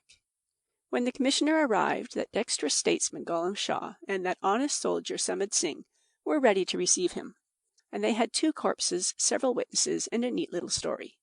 In addition to Azim, they had shot an unpopular officer of the Mindapore sepoys. They told the commissioner how Azim had plotted against the Rajah and raised a military revolt, and how the people who loved the old Rajah, even as Gollum Shah and Samad Singh loved him, had quelled the revolt, and how peace was restored again. And Gollum explained how Azim had fought for life even in the Hall of Audience, and how he, Gollum, had been wounded in the struggle, and how Samud had shot Azim with his own hand. And the deputy commissioner, being weak in his dialect, had swallowed it all. All round the deputy commissioner, in the minds of the people, the palace, and the city, hung the true story of the case, as it seemed to Gollum Shah like an avalanche ready to fall. And yet the deputy commissioner did not learn of it for 4 days. And Gollum and Samud went to and fro, whispering and pacifying, promising to get at the treasure as soon as the deputy commissioner could be got out of the way. And as they went to and fro, so also the report went to and fro, that Gollum and Samud had opened the safe and hidden the treasure, and closed and locked it again, and Bright Eyes watched them curiously and hungrily, even as they had watched the Rajah in the days that were gone. "The city is no longer an abiding place for you and me," said Gollum Shah, in a moment of clear insight. "They are mad about this treasure. Golconda would not satisfy them." The deputy commissioner, when he heard their story, did indeed make knowing inquiries, as knowing as the knowingness of the English goes, in order to show himself not too credulous, but he elicited nothing. He had heard tales of treasure, had the commissioner, and of a great box. So had Gollum and Samud, but where it was they could not tell. They too had certainly heard tales of treasure, many tales indeed. Perhaps there was treasure. Had the deputy commissioner had the scientific turn of mind, he would have observed that a strong smell of gunpowder still hung about the audience chamber, more than was explained by the narrative told him, and had he explored the adjacent apartments, he would presently have discovered the small treasure room with its smashed locks, and the ceiling now dependent ruins, and amid the ruins the safe, bulging perilously from the partly collapsed walls, but still unconquered, and with its treasures unexplored. Also, it is a fact that Gollum Shah's bandaged hand was not the consequence of heroism in combat, but of certain private blasting operations too amateurishly prosecuted. So you have the situation. Deputy Commissioner installed in the palace, sending incorrect information to headquarters and awaiting instructions, the safe as ever, assistant conspirators grumbling louder and louder, and Gollum and Samad getting more and more desperate lest this voice should reach the deputy's ears. Then came the night when the commissioner heard a filing and a tapping, and being a brave man, rose and went forthwith, alone and very quietly, across the hall of audience, pistol in hand, in search of the sound. Across the hall a light came from an open door that had been hidden in the day by a curtain. Stopping silently in the darkness of the outer apartment, he looked into the treasure room, and there stood Gollum with his arm in a sling, holding a lantern, while Samud fumbled with pieces of wire and some little keys. They were without boots, but otherwise they were dressed ready for a journey. The deputy commissioner was, for a government official, an exceedingly quick-witted man. He slipped back in the darkness again, and within 5 minutes Golem and Samud, still fumbling, heard footsteps hurrying across the hall of audience and saw a flicker of light. Out went their lantern, with a groan because of a bandaged arm, but it was too late. In another moment Lieutenant Earl, in pyjamas and boots, with a brace of revolvers and a couple of rifles behind him, stood in the doorway of the treasure room, and Golem and Samud were caught. Samud clicked his pistol and then threw it down, for it was 3 to 1, Golem being not only a bandaged man, but fundamentally a man of peace. When the intelligence of this treachery filtered from the palace into the town, there was an outbreak of popular feeling, and a dozen officious persons set out to tell the deputy commissioner the true connection between Golem, Samud, and the death of the Rajah. The first to penetrate to the deputy commissioner's presence was an angry fakir from the colony that dwelt about the holy place, and after a patient hearing, the deputy commissioner extracted the thread of the narrative from the fabric of curses in which the holy man presented it. "This is most singular," said the deputy commissioner to the lieutenant, standing in the treasure room, which looked as though the palace had been bombarded, and regarding the battered but still inviolable safe. "Here we seem to have the key of the whole position." "Key," said the lieutenant. "It's the key they haven't got." "Curious mingling of the new and old," said the deputy commissioner. "Patent safe and a hoard." "Send to Alipore and wire Chobbs, I suppose," said the lieutenant. The deputy commissioner signified that was his intention, and they set guards before and behind and all about the treasure room until the proper instructions about the lock should come. So it was that the Pax Britannica solemnly took possession of the Rajah's hoard, and men in Simla heard the news, and envied the deputy commissioner his adventure with all their hearts, for his promptitude and decision was a matter of praise, and they said that Mindapore would certainly be annexed and added to the district over which he ruled.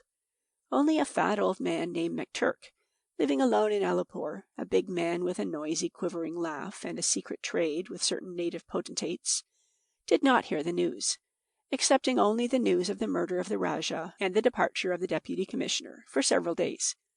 He heard nothing of the disposition of the treasure, an unfortunate thing, since, among other things, he had sold the Rajah his safe, and may even have known the word by which the lock was opened. The deputy commissioner had theatrical tastes. These he gratified under the excuse that display was above all things necessary in dealing with Orientals. He imprisoned his 4 malefactors theatrically, and when the instructions came from Chobbs, he had the safe lugged into the hall of audience, in order to open it with more effect. The commissioner sat on the dais, while the engineer worked at the safe on the crimson steps. In the central space was stretched a large white cloth. It reminded the deputy commissioner of a picture he had seen, of Alexander of Damascus receiving the treasures of Darius. "It is gold," said one bystander to another. "There was a sound of chinking as they brought the safe in. My brother was among those who hauled." The engineer clicked the lock. Every eye in the hall of audience grew brighter and keener, excepting the eyes of the deputy commissioner. He felt the dignity of his responsibilities, and sat upon the dais looking as much like the Pax Britannica as possible. "Holy smoke!" said the engineer, and slammed the safe again. A murmur of exclamations ran round the hall. Everyone was asking everyone else what they had seen. "An asp," said someone. The deputy commissioner lost his imperturbability. "What is it?" he said, springing to his feet. The engineer leant across the safe and whispered 2 words, something indistinct and with a blasphemous adjective in front. "What?" said the deputy commissioner sharply. "Glass," said the engineer in a bitter whisper. "Broken bottles. 'Undreds." "Let me see," said the deputy commissioner, losing all his dignity. "Scotch, if I'm not mistaken," said the engineer, sniffing curiously. "Curse it," said the deputy commissioner, and looked up to meet a multitude of ironical eyes. The assembly is dismissed," said the deputy commissioner. "What a fool he must have looked," wheezed McTurk, who did not like the deputy commissioner. "What a fool he must have looked." "Simple enough," said McTurk, "when you know how it came about." "But how did it come about?" asked the station master. "Secret drinking," said McTurk. "Bourbon whiskey. I taught him how to take it myself, but he didn't dare let on that he was doing it, poor old chap. Mindapore's one of the most fanatically Mahometan states in the hills, you see, and he always was a secretive kind of chap and given to doing things by himself. So he got that safe to hide it in and keep the bottles. Broke 'em up to pack, I s'pose, when it got too full. Lord, I might 'a known. When people spoke of his treasure, I never thought of putting that and the safe and the bourbon together. But how plain it is! And what a sell for Parkinson! Pounded glass, the accumulation of years. Lord, I'd have given a couple of stone off my weight to see him open that safe. End of The Rajah's Treasure.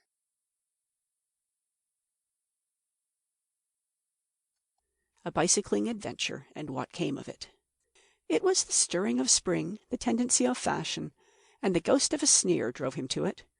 More particularly, the ghost of a sneer. It was the tragedy of his life that he admired her, and he struggled against her in vain. She was frankly antipathetic.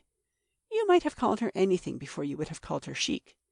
At times he had to admit that she was, to tell the dreadful truth, robust. Moreover, the most exquisite epigrams, the prettiest turns of wit, would often as not simply make her stare and laugh, only too evidently at him. And yet, when healthy Philistine schoolgirl asked him, "Do you ever venture beyond the park, Mr. Crampton?" it sufficed. He told his mother plainly his honor was involved, and an irreverent porter saw him, already heated, wheeling his machine upstairs from the Sutton platform, and there are few things less adapted to go upstairs with any pretense to grace, on his way to Brighton and her. His machine, like himself, was a little overdressed. We are far from a sound criticism of bicycles. Chocolate enamelled it was, with translucent mudguards and the daintiest white handles, and the gear case was of filmy celluloid, with a sort of metal dab like a medal upon it. He wore a cocked hat, or at least one of those brown felt hats that ought to be called cocked hats, whatever the proper name for them may be. And to distinguish himself from the common cycling cad, among other reasons, he wore trousers. The brown of his clothing was apt to his machine, and his tie white and pretty. And when the vulgar cabman outside Sutton Station called "New woman" after him, he pretended not to hear, and went on mounting his machine all across the road.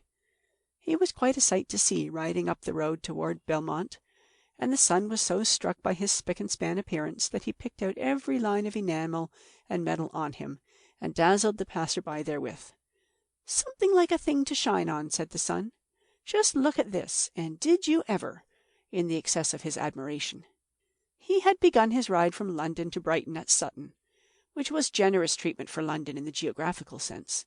His mother, he was her only son, had gone to Brighton by train. The Fentons were there also, and the juxtaposition had its quality of design. His mother had devoted her life to him. She held that he was delicate, and knowing the dreadfulness of public schools almost as well as Oscar Browning, had kept him by her under a progressive series of amenable tutors, making a perfect gentleman of him according to her lights. And Madge Fenton, with her half share in Fenton's safe cure, was just the fit mate for the sole proprietor of Crampton's Meat Juice. It was quite a mother's plan to marry her son and yet keep him in the family, and certainly he appreciated Madge, though her attitude was a little doubtful. Yet the steady pressure of her elders was bound to win in the long run, and she was a good girl, as times go. The road from Sutton to Burgh Heath looks like any other road on a map, but unlike the generality of roads known to Mr. Crampton, it persistently went uphill. It was already going uphill at Sutton Station, and it went on pretty steeply for a space, but with an air of its being a last effort. Then round a bend came a view of a huge industrial home, and another last effort. Then a clear interval, even downhill, to Belmont Station. And then it started off again fresh as a daisy. It went uphill visibly for a mile to Banstead Station, and then, masked by trees, it continued to go uphill. Mr. Crampton was surprised, but the day was young, and his man had oiled and adjusted his machine to a nicety, so he stuck to it, riding steady and swinging a cigarette in the disengaged hand, until recently a bounder, with a machine that went clank, became audible behind him. To Mr. Crampton the idea of being overhauled by a member of the lower classes was distasteful, and relying on the clank and the excellence of his machine, he threw away the cigarette and quickened his pace. Thereupon the bounder rang his bell. It was a beast of a cheap bell, and the clanking grew more frequent and louder, until it was close behind Mr. Crampton. After a sharp spurt, Mr. Crampton decided that he would not race after all, and the bounder drew alongside. He was quite the most dreadful type of bounder, with a machine with a loose mudguard and a speckled bell. He had a very dirty suit of CTC grey, and a perspiring red face with a strip of damp hair across his forehead. And he had the cheek to speak to Mr. Crampton. "Pretty jigger," said the bounder. Mr. Crampton was so startled he wobbled and almost collided. "I beg your pardon," he said in a repressive tone. "Nice-looking machine you've got." Mr. Crampton was at quite a loss for words, but he was determined to shut the fellow up promptly. "I'm afraid I can't say the same of yours," he said at length. "No, it isn't up to much," said the bounder cheerfully. "Are you going far? Because if so—" Two girls, possibly nice girls, appeared riding down toward them.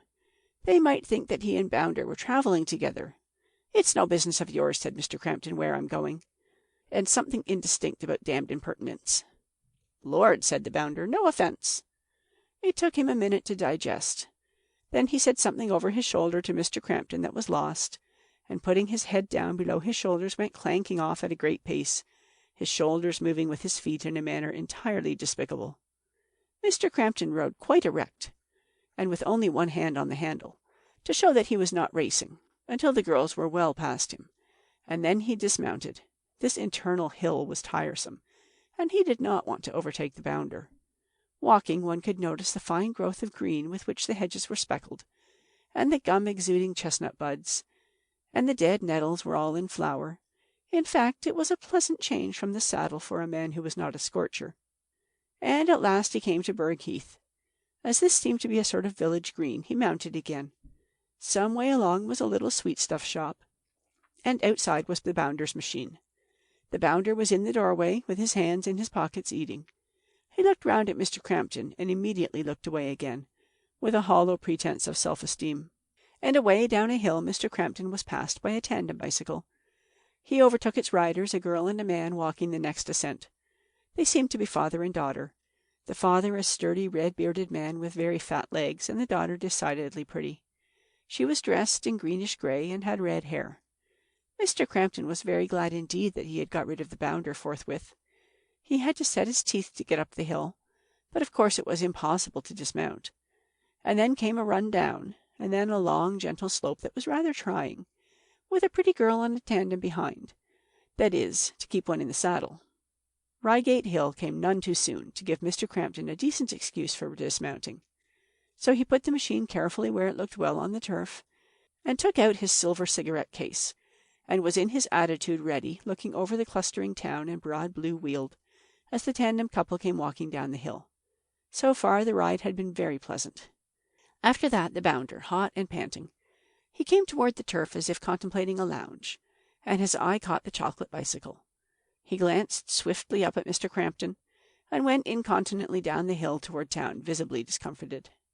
Mr. Crampton lunched in Reigate. It was in the afternoon that his adventures really began, as he rode toward Crawley. The morning's ride had told on him, and 3 Gates had the honour of supporting him for leisurely intervals between Reigate and Horley. Cyclists became frequent, and as they went by during his sessions on the gate, he smoked ostentatiously, or, after he had smoked sufficiently, sketched in a little morocco-bound sketch-book, just to show that he was not simply resting. And among others a very pretty girl flashed by, unaccompanied. Now Mr. Crampton, in spite of his regard for Madge, was not averse to dreams of casual romance. And the bicycle in its earlier phases has a peculiar influence upon the imagination. To ride out from the familiar locality, into strange roads stretching away into the unknown, to be free to stop or go on, irrespective of hour or companion, inevitably brings the adventurer's side uppermost. And Mr. Crampton, descending from his gate and mounting, not 2 minutes after she had passed, presently overtook her near the crossroad to Horley, wheeling her machine. She had a charmingly cut costume, and her hair was a pleasant brown, and her ear, as one came riding up behind her, was noticeably pretty. She had punctured the tire of her hind wheel. It ran flat and flaccid. The case was legible 100 yards off. Now this is the secret desire of all lone men who go down into the country on wheels. The proffered help, the charming talk, the idyllic incident. Who knows what delightful developments? So that a great joy came to Mr. Crampton. He dismounted a little way behind her, advanced gracefully, proffered the repair outfit in his wallet. He had never attempted to repair a tire before, and so he felt confident of his ability. The young lady was inclined to be distant at first, which was perfectly correct of her. But seeing that it was 4 miles to Crawley, and Mr. Crampton a mere boy, and evidently of a superior class, she presently accepted his services. So, coming to a convenient grassy place at a crossroad, Mr. Crampton turned the machine over on its saddle and handles, severely bruising his knee as he did so, and went quietly and methodically to work, it being then about 3 o'clock in the afternoon, and the sun very bright and warm. He talked to her easily. Where had she punctured? She did not quite know. She had only just noticed that the tire was all flabby. "A very unpleasant discovery," said Mr. Crampton. "We must see just what precisely is the matter." "It's very kind of you," she said. "Are you sure you can spare the time?" "I'm merely running down to Brighton," he said. "I couldn't think of leaving you in this predicament." Mr. Crampton had, of course, no mechanic's knowledge of bicycles, but he knew the things were very simple.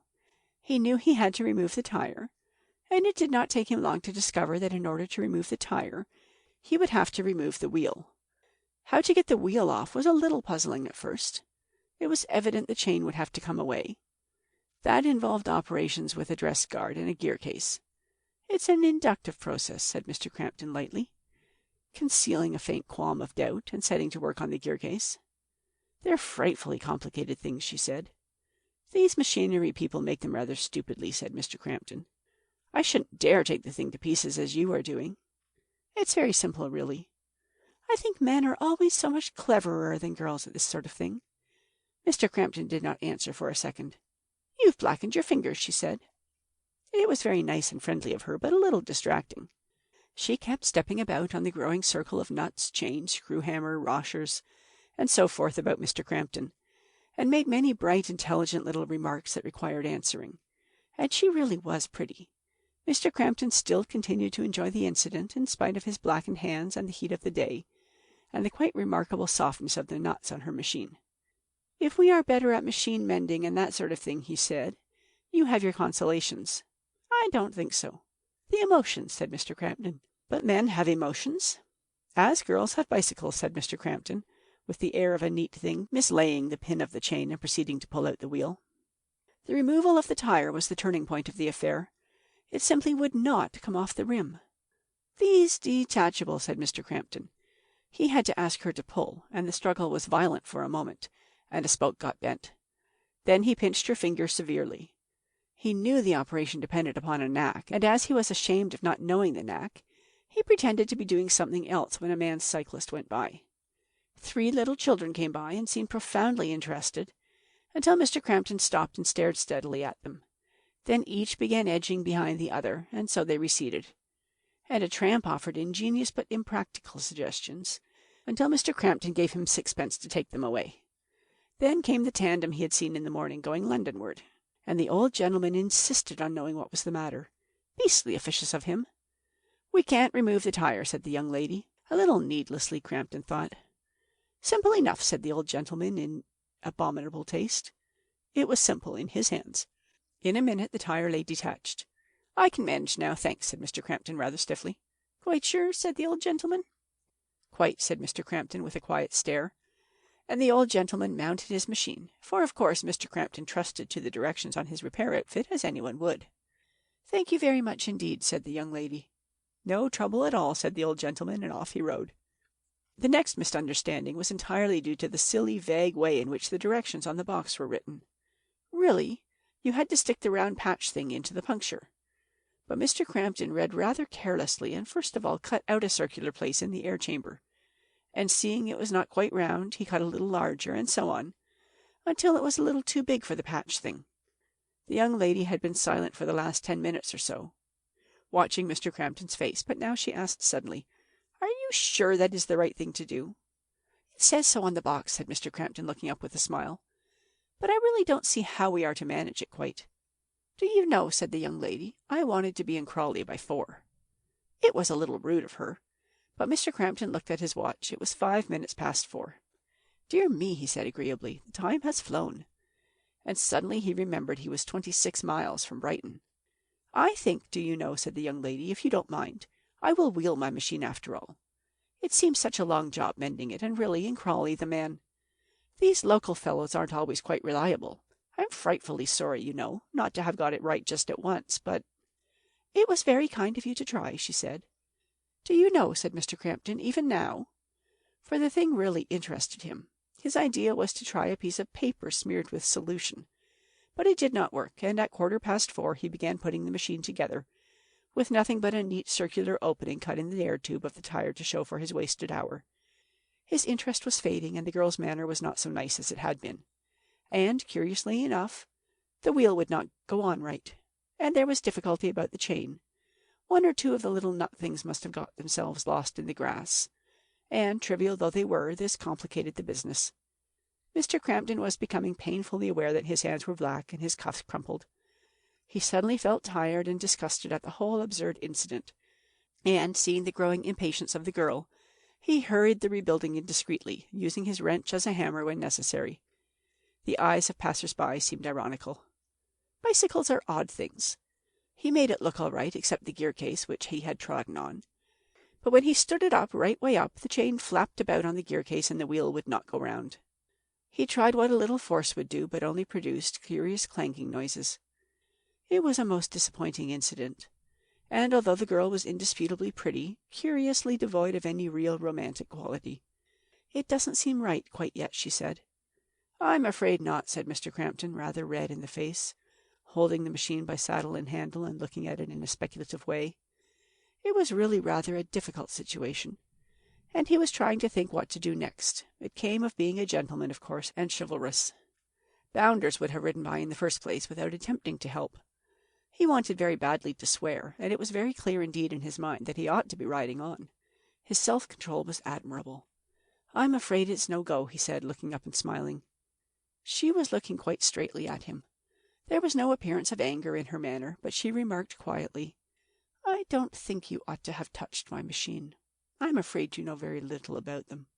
Mr. Crampton perceived at once that she was not a lady. All the more reason, he told himself, that he should assert himself a gentleman. It seems to me, he said, that I can do very little good in this case. It seems so to me, she said, annoyed to find him not humiliated. There came a rhythmic clanking on the road, and the red, damp-haired bounder in grey, whom Mr. Crampton had snubbed at Banstead, going Londonward now and riding laboriously, drew near. "Hullo," he said softly to himself as he passed. "Nothing wrong?"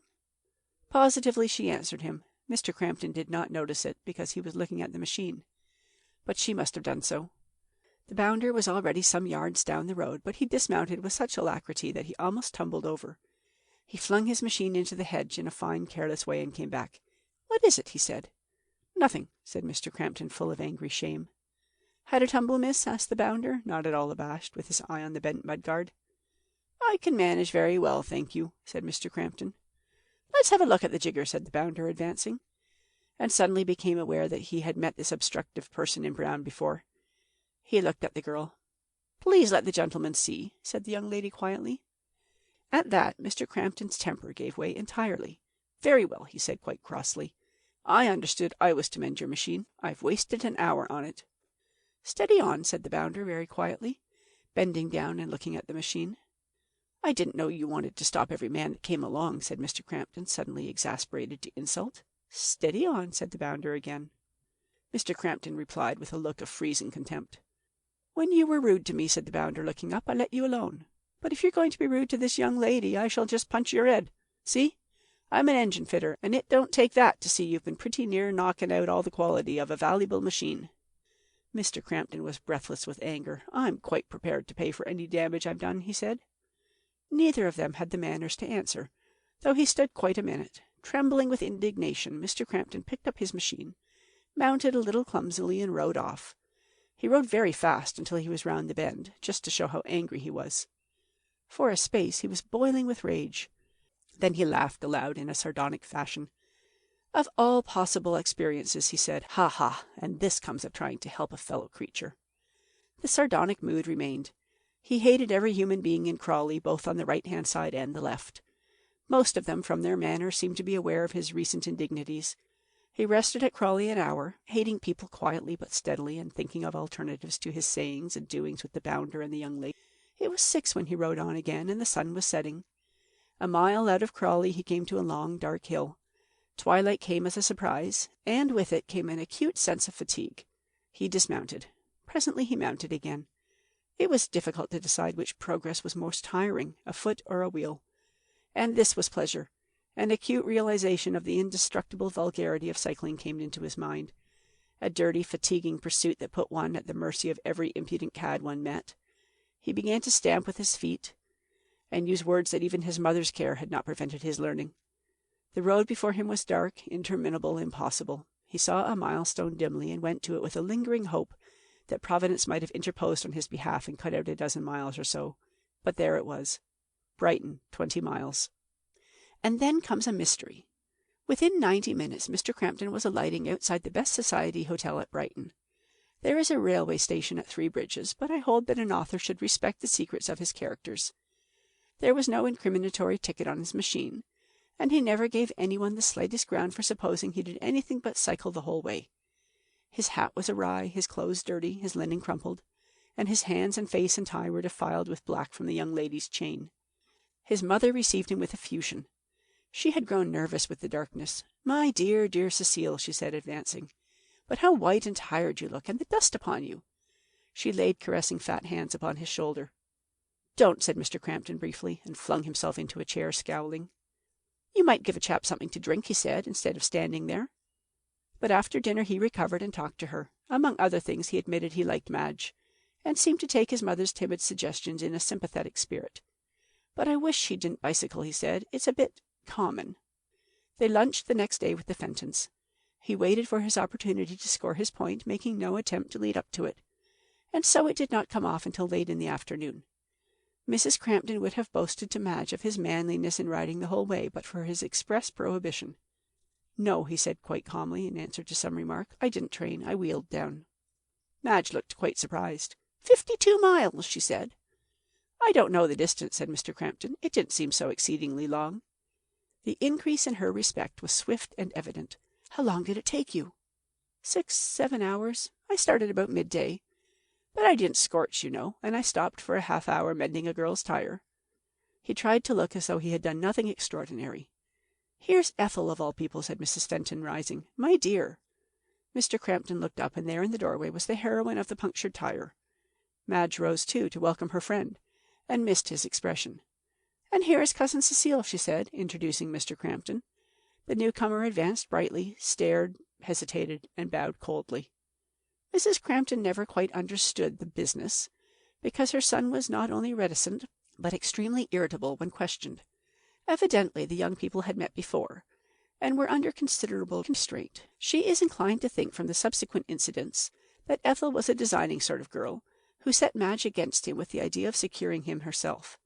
In that, at any rate, she was disappointed. But the Brighton gathering was certainly a failure, and Mr. Crampton is still not engaged. Yet, seeing his position, it is odd some girl has not snapped him up. Madge, silly girl, married a young doctor 3 months ago. End of A Perfect Gentleman on Wheels.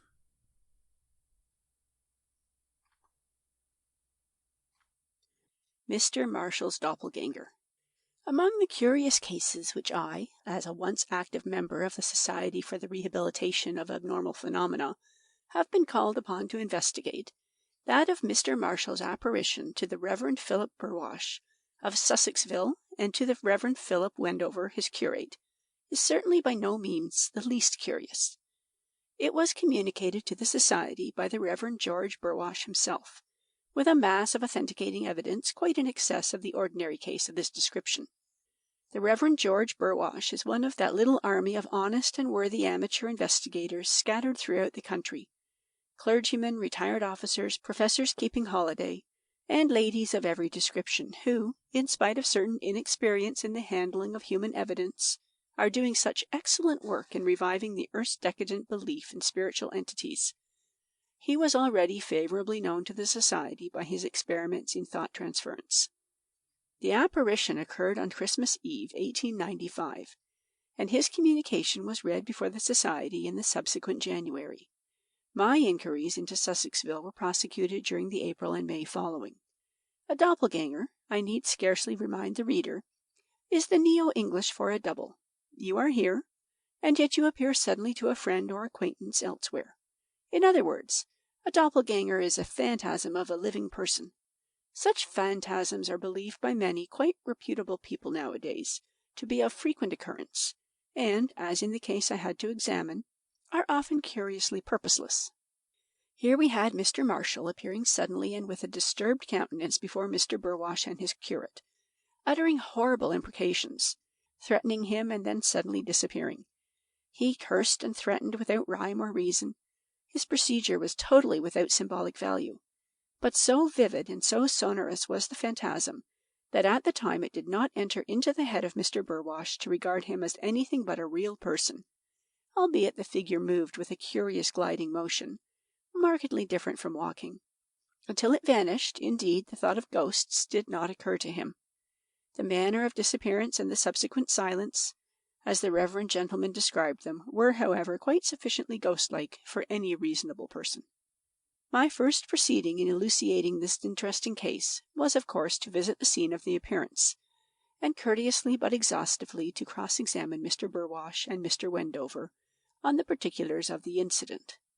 Mr. Burwash occupies a house on the hillside above the church, and in consequence of the growth of his family, he has, for the sake of quiet, built himself a small but convenient study of pine up the hill.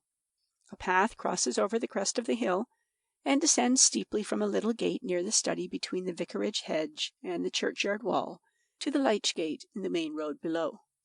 On Christmas Eve, Mr. Burwash had been writing late at his Christmas sermon, having been delayed during the day by a parcel of spookical literature, and it was after midnight that he finished. His curate, with whom he is, for a vicar, on exceptionally friendly terms, came into the study and sat smoking, while the vicar alternately talked to him and punctuated his discourse for the morrow. It adds to the interest of the case that this curate, Mr. Wendover, was a declared skeptic. When the punctuation was completed, the vicar got up, stretched, and opened his study door to look out at the weather. He saw by the glare from the door that a few flakes of snow were falling, and he was preparing to turn and remark upon this to the curate when suddenly and abruptly Mr. Marshall appeared outside the gate, and stood for a moment swaying exactly like a drunken man, and apparently struggling with violent internal emotions. Then, finding his voice, he poured forth with dramatic unexpectedness a volley of curses so gross and personal that I had the greatest difficulty in persuading Mr. Burwash, in the interests of science, to repeat them. The curate became aware of Mr. Marshall's presence for the first time when he heard this outbreak. He sprang to his feet and saw Marshall distinctly over his superior's shoulder. Then, as abruptly, the man staggered and vanished into the night. As he did so, a gust of wind whirled the snowflakes about, and the study door behind Mr. Burwash slammed violently. Mr. Burwash was shut out and the curate in. In his communication to the society, Mr. Burwash laid great stress upon this fact of the slamming door, because he inclines to the belief that it shows a quasi-material nature in phantasms. For, as he very pertinently asks, how otherwise could the disappearance of a ghost cause a gust of wind? That, however, is a side issue. As soon as they had recovered from their surprise, Mr. Burwash went to the gate, expecting to find Marshall lying there, but up the hill and down, the pathway was deserted. That substantially was the story of the vision of Mr. Burwash, and by itself it would, of course, have had little or no interest. As I immediately pointed out, Marshall himself may have passed that way in an intoxicated condition, and his sudden and gliding disappearance may have been due to his feet slipping on the frozen snow that veneered the pathway. That closing door, too, by cutting off the light, may have aided the effect. And the path is so steep that one can reasonably imagine a man who has lost his footing going down the entire slope of the hill in a second or so, in the time, that is, that it took Mr. Burwash to reopen his door. That, indeed, was the view Mr. Burwash himself at first took of the matter, and it is, I suppose, the explanation that would recommend itself to any sane person. Mr. Wendover, of course, agreed with him, but having a scarcely explicable doubt about the business lurking in his mind, the vicar took the very first opportunity of taxing Marshall, who was usually a sober and steady man, with the almost unpardonable insults he had uttered overnight. In any case, and without the faintest suspicion that anything psychic had happened, the vicar would have done so, though not perhaps so promptly. This opportunity of reproof he made in the afternoon of Christmas Day. He found Mr. and Mrs. Marshall drinking strong tea together, and it carried out the common-sense theory of the affair that Marshall should have a headache still, and have been quite unable to participate in any enjoyment in their simple but of course extremely bilious Christmas meal. And he freely and contritely admitted he had been drunk overnight. But when Mr. Burwash proceeded with some heat to charge him with the filthy blasphemies of the previous evening, Mrs. Marshall fired up indignantly, and then it was that the extraordinary side of this incident came to light. There was the clearest evidence strong enough to hang a man, indeed, if need had been, that Marshall had never been near the vicar's study at all on Christmas Eve, that the thing was an absolute impossibility, that, in fact, about 11:30, half an hour before the apparition, that is, he had been picked up helplessly drunk by some charitable neighbors about a couple of 100 yards from the Seven Thorns, carried the whole 1.5 miles to his own home, carried into his own kitchen, and dumped down there at the very moment when his almost equally inebriated doppelganger was insulting the vicar 3/4 of a mile away. I test every link in the chain of evidence, as I thought, and not a link failed. Mrs. Marshall told me how she had gone to bed, being tired, and how, when the good man failed to appear after 10:30, she had grown anxious, and at last, hearing voices outside, had shivered out of bed and gone to the window.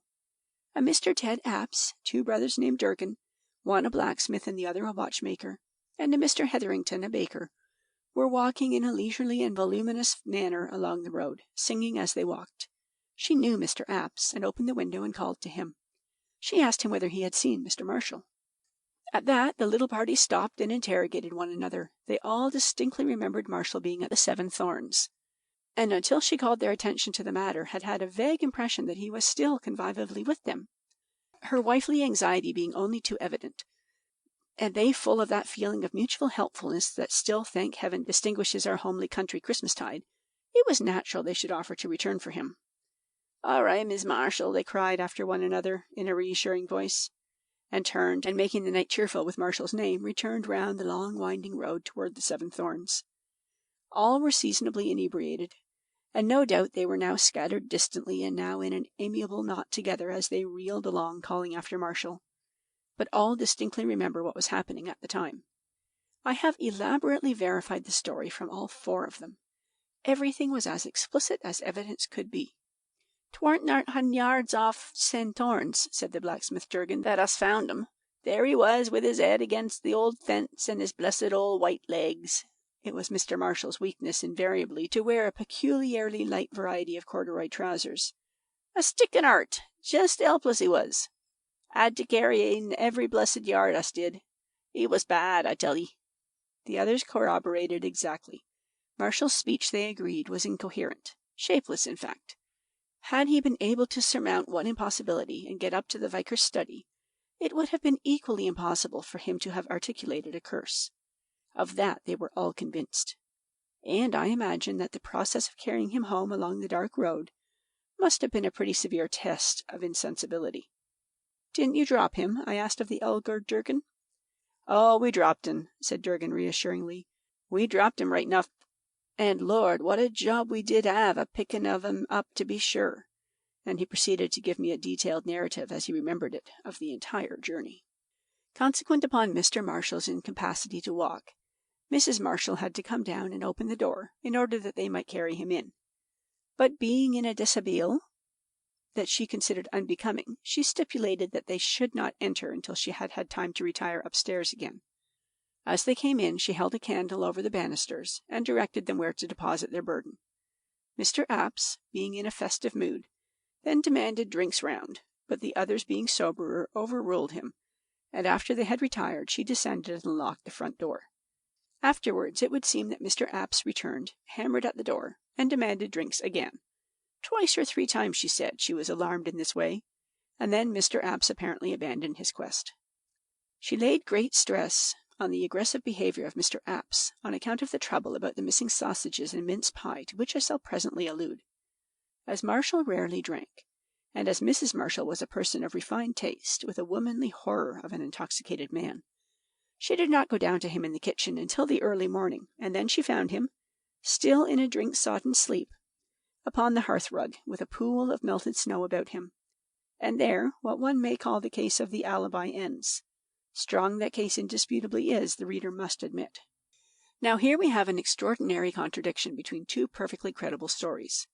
On the one hand, two clergymen, and one a skeptic and even a scoffer at psychic experts, witness that Marshall was in one place, and on the other, four indisputably honest villagers and the man's own wife testify as emphatically that he was in quite another place.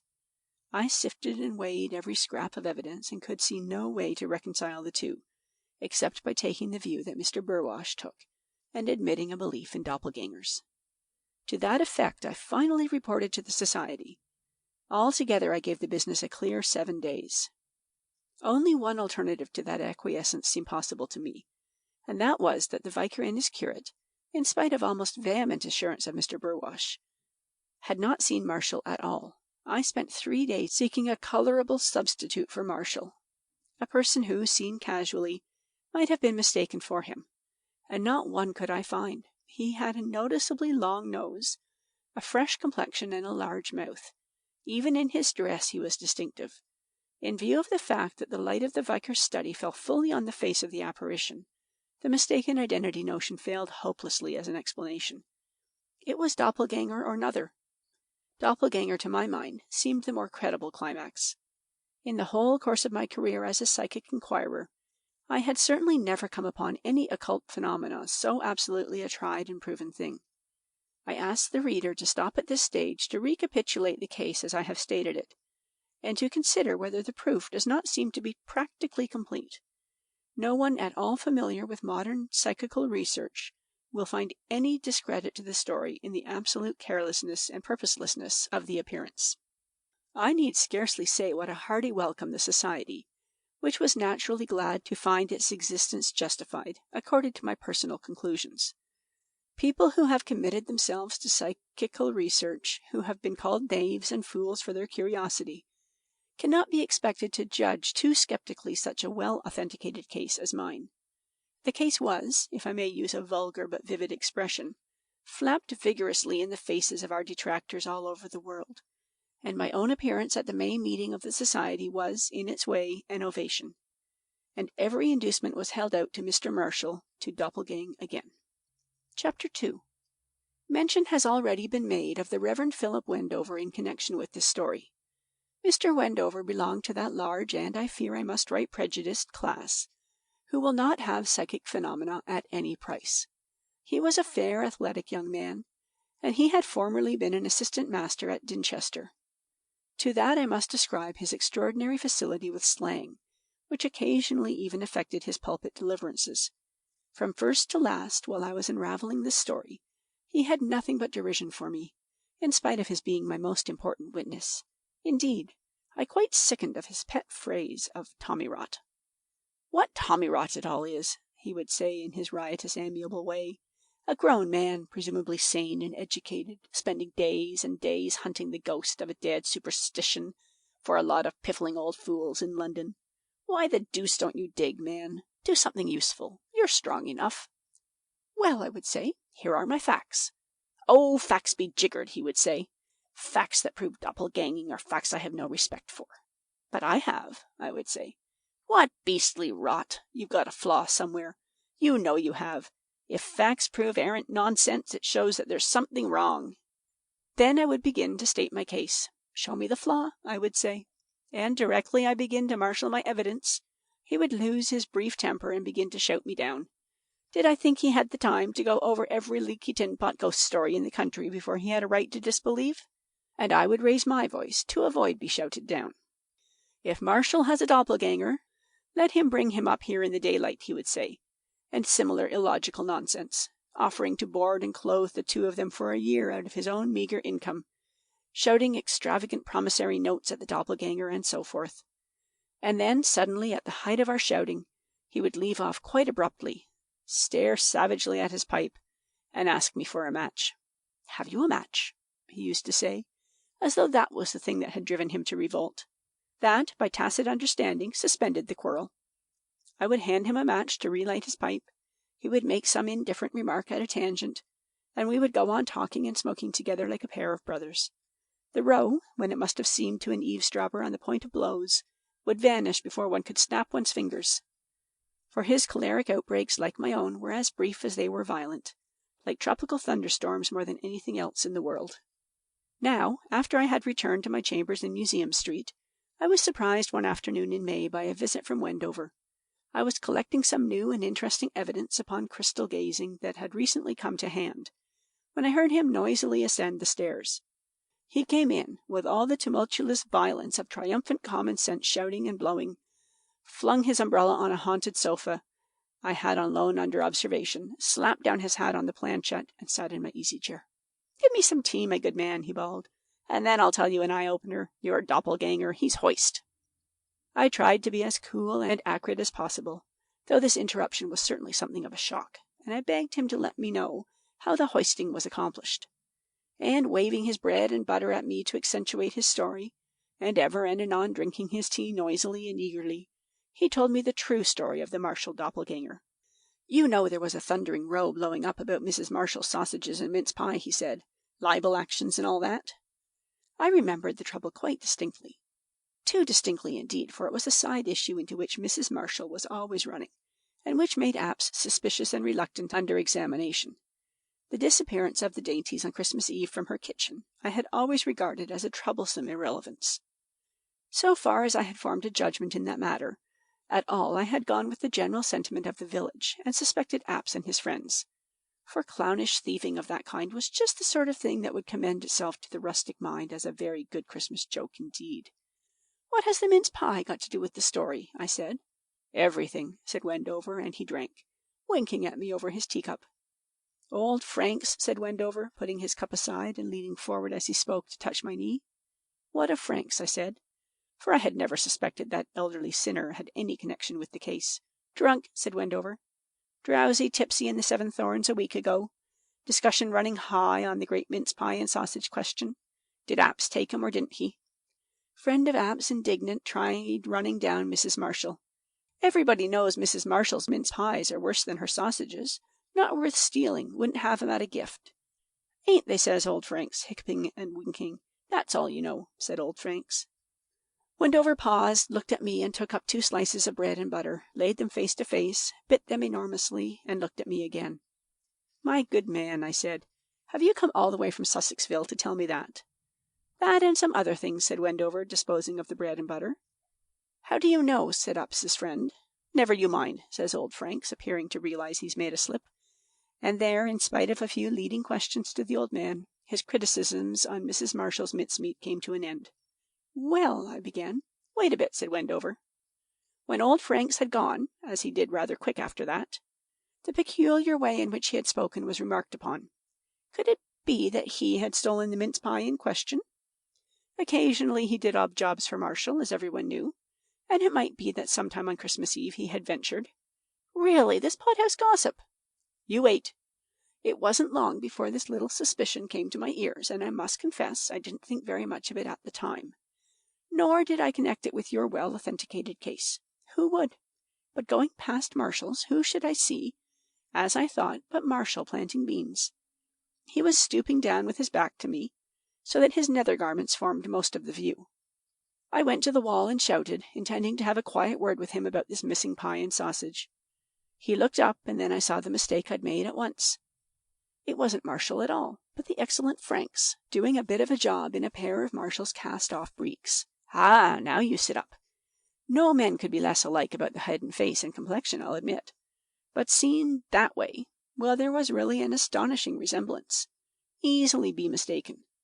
But the vicar, you, both of you said you saw his face. So we did, and heard his voice. But the other gents in the case, drunk, dark night.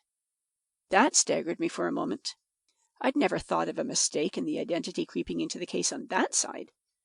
I could quite imagine 4 drunken men making such a mistake. But the point was that even if Mrs. Marshall didn't see her husband's face overnight, she did the next morning. "Now don't you think that I've come up here with a story half told," said Wendover, replying to this objection, "because I haven't. I've simply settled the whole blessed question. It's a concession to your weakness, I know. But directly the possible resemblance of old Franks to Marshall dawned on me, I determined I would clear up the muddle from end to end. I went to Franks and began to talk parochialism to him, and suddenly I hit him on the knee. "I know all about it, Franks, my man," I said. "Own up." He knew me pretty well, and he looked at me for half a minute over those old glasses of his. "I won't tell a soul in Sussexville," I said. "I promise on my honor." "But how the deuce did you get out of the marshal's kitchen and him in?" I suppose he saw the twinkle in my eye. "He was in the little tool shed hard by the water butt, Mr. Wendover," he said, "and his boots took off and put under the currant bushes as tidy as could be. Couldn't wake him nohow, and the snow a fallen. It wasn't common charity not to leave her there." "You see," said Wendover, "I saw only too plainly. They carried home old Franks, thinking it was Marshall. Well, Marshall was swearing and cursing his way home by the footpath over the hill. And when Marshall did get home, Mrs. Marshall, firm in her faith that he was already safely if swinishly deposited in the kitchen, let him hammer and swear at his own sweet will, putting it down to apes, and pulling the clothes over her head to deaden the sound." "Unhappy Marshall," I said. "Still more unhappy investigator," said the curate tauntingly. "Franks, when he came to in the small hours," he added, "thought at first that he was in heaven. It shows what a conscience void of offence will do for you. His last thought before losing consciousness having been that he was dying, such being the effect of the cheaper spirits at the Seven Thorns, and his first on resuming consciousness was that he was dead. The moonlight was shining in through the frosty window, and it was cold and spacious and clean, as he'd been led to expect heaven would be, and close to hand, as he fumbled about, were sausages and a mince pie. Old Franks showed the usual Sussex literalness. 'My feyther's house of many mansions,' says I, 'and I'm damned if I ain't in a darn good un,' says I, was the way old Franks expressed it. It was only when he'd felt about and got the back door open, with the idea of finding the rest of him, and came upon Marshall, that his muddled brain began to grasp the realities of the case. He recognized the outside of the house, of course, better than the in. The rest you infer." "Humph!" I said, trying to find a flaw in his explanation. It was atrociously exasperating, after I'd published that report, and when the society was just making so much of me. He sat watching my conflict, so far as my face revealed it. "Doppelgangers," he remarked unendurably. I rose from my seat. I caught his hat and flung it violently across the room, among the spirit photographs. Possibly I said this and that. I pitched the planchette board into the fireplace, and then I attacked the available sheets of the report on crystal gazing that lay upon my desk. When I had torn and crumpled several very violently, I was abruptly calmed.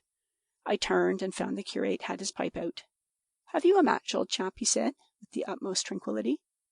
I felt in my pockets and then handed him the matches from the mantel.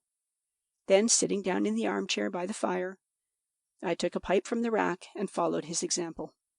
End of Mr. Marshall's Doppelganger.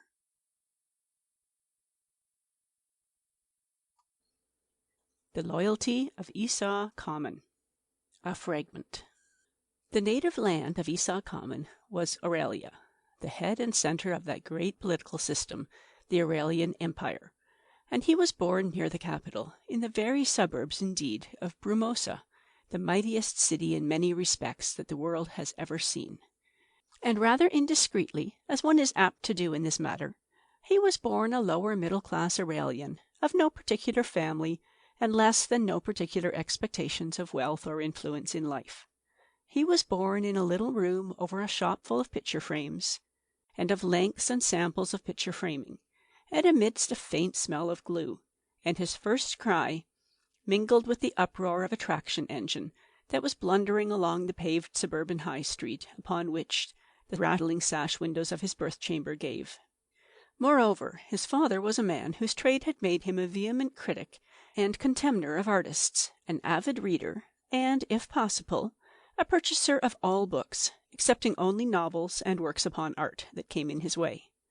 And these two circumstances gave certain qualities with which Providence, inexplicably careless of his social positions, had endowed our Esau a rather unusual and possibly unnatural direction. The exceptional qualities that constituted Esau's endowment resembled each other, and most other exceptional qualities, in being finally of very doubtful value to him. In most other respects they differed. One was a gift of the mind, and the second was a gift of the character. The first gift was a certain uncommon quality of imagination and intelligence, as indisputable as it is indefinable. In the dialect of the old schoolmaster, who made a precarious living by pretending to teach the tradesmen's sons in that Brumosan suburb, he was quick at figures. He was also quick at drawing, though he found no other copy in the school save the schoolmaster.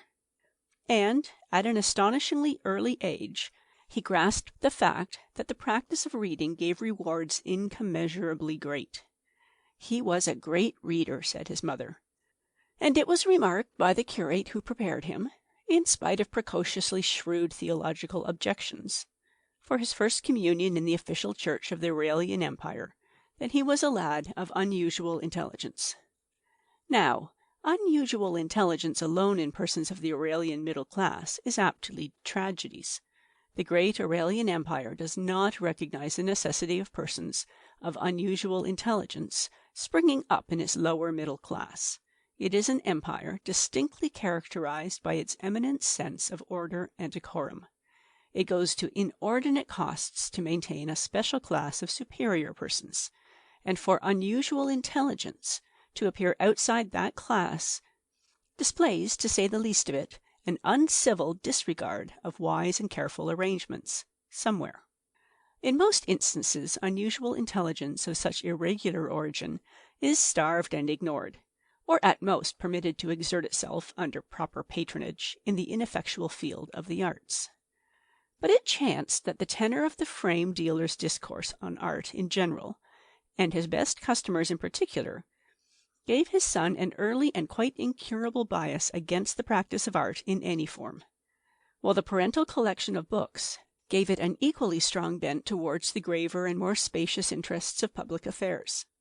And this bent presently got a very definite direction to one particular public affair, the question of military methods and efficiency, by the outbreak of a small but humiliating war upon the outskirts of the Aurelian Empire, and a visit that Esau paid, just at that adolescent period when undying ambitions are begotten, to an uncle who was a butler near Blundershot, the great permanent camp of military exercises in Aurelia. Esau discovered that to think of war, to study war, to prepare and somewhere to play that mighty game, was the one supremely desirable thing in life.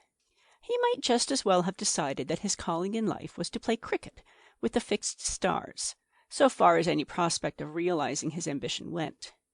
In the army of the Aurelian Empire at that time there were two distinct and practically uninterchangeable sorts of soldier. There were officers and the privates. The Aurelian private soldier was almost invariably a man of the lowest class. If he was not, that was his misfortune, for he was treated as such on all occasions. Unlike the ordinary common citizen, he was supposed to be unable to read, and such scanty instruction as was given him in the art of war (there was a strong feeling in the army against privates who knew too much) was bawled at him by sergeant instructors of exceptional lung power. Under pressure from these instructors, he was compelled to pursue an ideal of soldierly smartness by cutting his hair very short, except a little lock on the brow, which he called his quiff, and greasing the roots. Popularly, he was called a swaddy or a jimmy. Our jimmies, people would say affectionately in times of war, and bloomin' jimmies in times of peace.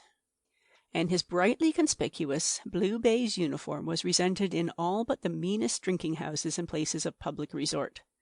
The public was perpetually regaled with stories and anecdotes of the amours of Jimmy, with the nurse-girl and the cook, and that women of this sort were accustomed to pay pence to Jimmy for his public company was one of the dearest legends of the great Aurelian public. The practical promotion open to Jimmy culminated in such a position as an embezzling mess clerk or as a sergeant instructor, from which altitude he might bawl even as he had been bawled at, and impose on fresh generations of Jimmies that mysterious ideal of soldierly smartness, the quiff. To become an officer was an accident too rare, too altogether dependent upon the remote opportunity coming to meet the rare gift, to enter into his ambitions. Clearly there was no way through enlistment as a private soldier by which Esau might dream of becoming anything more than raw material in the art of war. And the officers of the Aurelian army formed an equally inaccessible class. The general public of this great empire, in spite of its inordinate pride in its imperial ascendancy, was probably as mean-souled as any public has ever been. It would not even educate its own children, but cheerfully permitted them to be trained in the sectarian schools of various proletizing bodies, to keep down the rates, And instead of assiduously seeking through all its available resources for men of exceptional gifts and energy to shape and guide the military forces upon which its ascendancy finally depended, it acquiesced and indeed rejoiced in a system which amounted practically to the conversion of each of the few score undermanned regiments it maintained into a social club. Its officers were paid a mere honorarium, its subalterns received less money than if they had been tenth-rate clerks, and on the other hand, the officers' dining arrangements, their contributions to the regimental band and kursaal, and their hospitalities were conceived in a spirit of magnificent profusion. It was the boast, the glory of the Aurelian army, that an officer, even with a code of honor that condoned unpaid tradesmen's bills, could not live on his pay, and consequently that its officers were gentlemen, which in Aurelia meant richly living men. The center of regimental expenditure was the mess, and a regiment was more or less a crack regiment in just the proportion that its officers were expensive messers. This, of course, narrowed the choice of the Aurelian Empire in the matter of officers to the limited class of the rich, and even of these, the more adventurous and the more intellectual traveled or played the more exciting game of public affairs. For most of these officers, service in that army was not regarded as an arduous profession, but as a way of passing the time, and with the natural disinclination of prosperous people to risk brain pressure, it was regarded as a breach of good manners among them to talk shop. The Aurelians were very proud of the class of officers, at once showy, impressive, and inexpensive, that was obtained in this way, and it was believed as firmly that Jimmy would not serve under a man who was not a gentleman, as that he was tipped pennies by servant girls. And certainly only young men with a taste for bright blue bays and servants' girls' pennies, and acting as waiters in a class club, were very urgently tempted, in peaceful times at any rate, to enter the Aurelian army. Now, as Esau's father was a man of small means, Esau was no sort of gentleman at all, and the mere whisper of him becoming an officer in the army would have sent every friend and relation he possessed into inextinguishable laughter. They would have yelled with laughter at the idea of the profession of arms being a remunerative calling. It would have seemed to these singular people as funny as apprenticing a boy to a duke. So Esau, when his school days were over, became a clerk, and afterwards turned the fruits of his father's library to the business of journalism. And the Aurelian army did not visibly suffer in the slightest degree for the loss of that exceptional intelligence and imagination of his. The empire was at peace, and not a mess entertainment, but was the brighter for the absence of Esau's no doubt vulgar manners, his not very cheerful face, and the inglorious parsimony his presence would have entailed. But, as I said, Esau had not one exceptional gift, but two, and the second was that queer set of elements in the will that make a man dogged. He could see obstacles, at times he saw them big, but he could not see impossibilities. He was interested in the art of war. He wanted to play that game. It was not the outward show of soldiering captivated him, not the band and the uniform, not the effect of the mess glories on the feminine mind, nor the tramp, tramp, tramp, all of which elements indeed seemed to him rather boring accessories, but the real thing. And because he could not be a professional soldier, he did not propose to bury his ambition out of sight and turn to other things. At any rate, there was nothing to prevent him studying, thinking about, dreaming about, and, if necessary, experimenting about this great actuality. So the reading of his early manhood was all of campaigns and theories.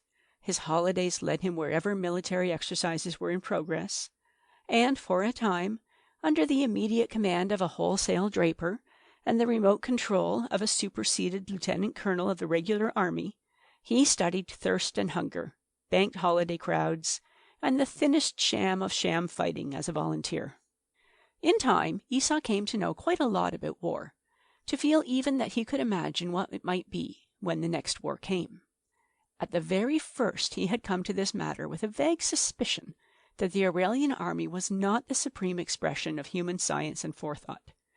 And as his knowledge grew, his suspicion expanded into a conviction that, partly by reason of the base parsimony of the Aurelian taxpayer and the dodgy incapacity of the statesman he favored, and partly by reason of the aggressive exclusiveness of the Aurelian wealthy, who would rather see a thing not done than have it done by a low-class fellow countryman.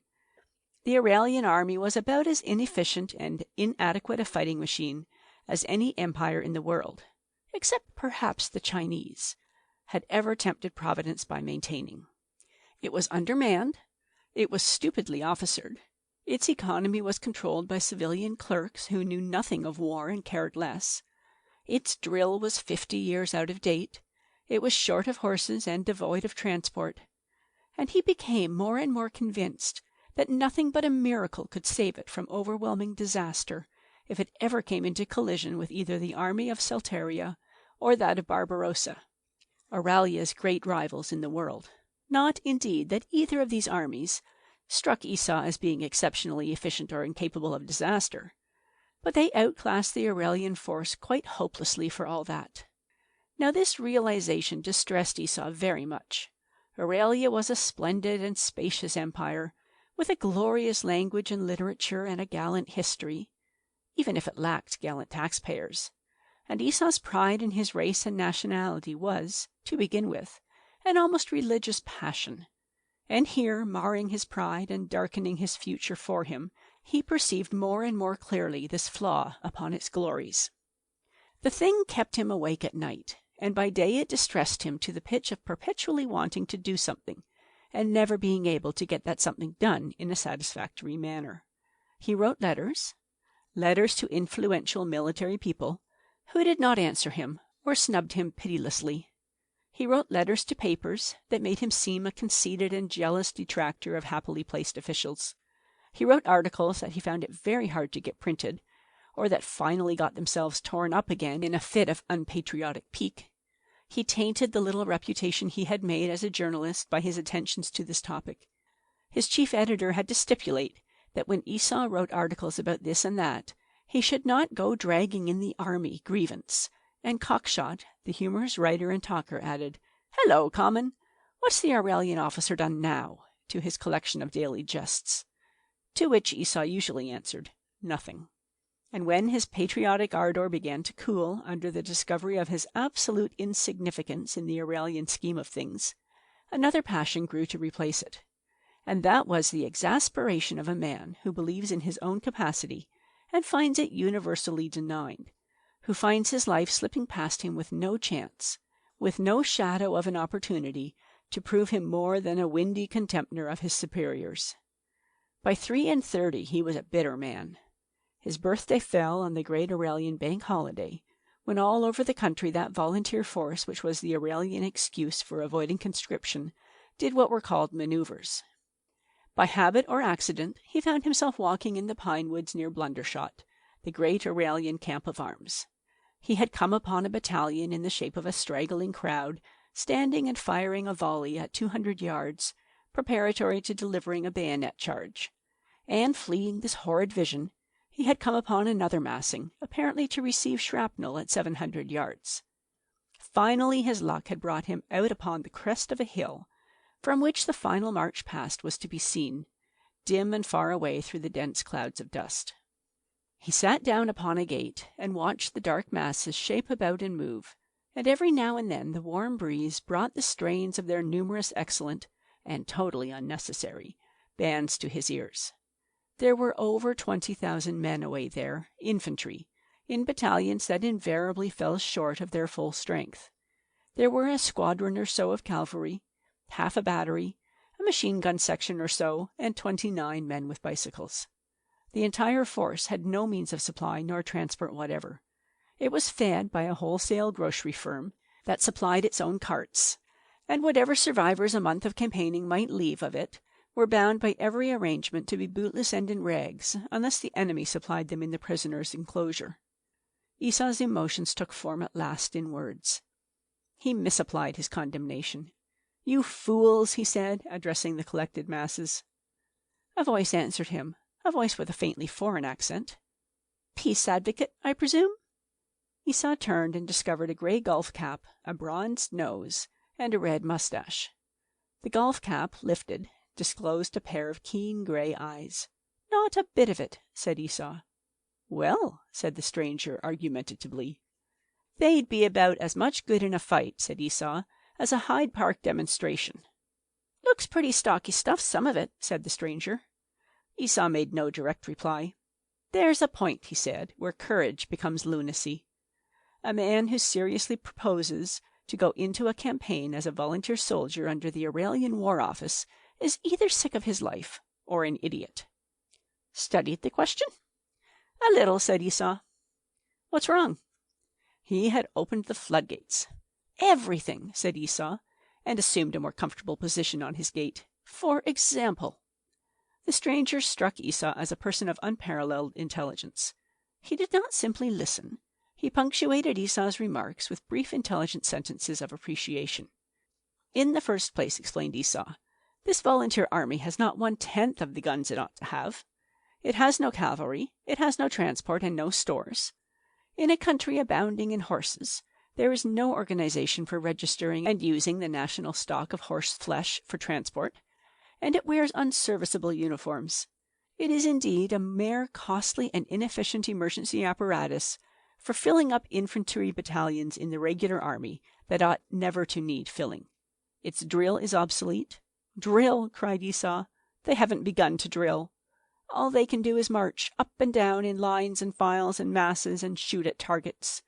Those crowds there couldn't fight. They're only organized for processions and a sort of deadly rioting in savage lands. We haven't such a thing as a fighting regiment in the world. The stranger sought explanations. Esau expanded. The first thing a battalion should be taught to do, he said, is surely to fight in a battle. There's 3 principal things in that section: to learn to advance, to learn to stick tight and tackle in advance, and what's hardest and most necessary to learn, to move back fighting. As for the last, they haven't dreamt it's possible. The others they play at odd times. But just imagine what a battalion might be that was trained, say as well as a second-rate football club, to play up and stiffen and come back and rally. Why not? It isn't done anywhere. I know, said Esau, but it might be. It's all the fighting they want to know. You know, now, and if they learn it at the price of marching ragged on parade, what does it matter? And the next thing they want to know, every man of them, and the whole lot collectively, is just how to keep their little stomachs in order and their feet clean and tidy over all sorts of ground. His voice thickened with indignation. They shy our poor devils of jimmies, he cried, into wildernesses of mud, up icy mountains, into hot deserts.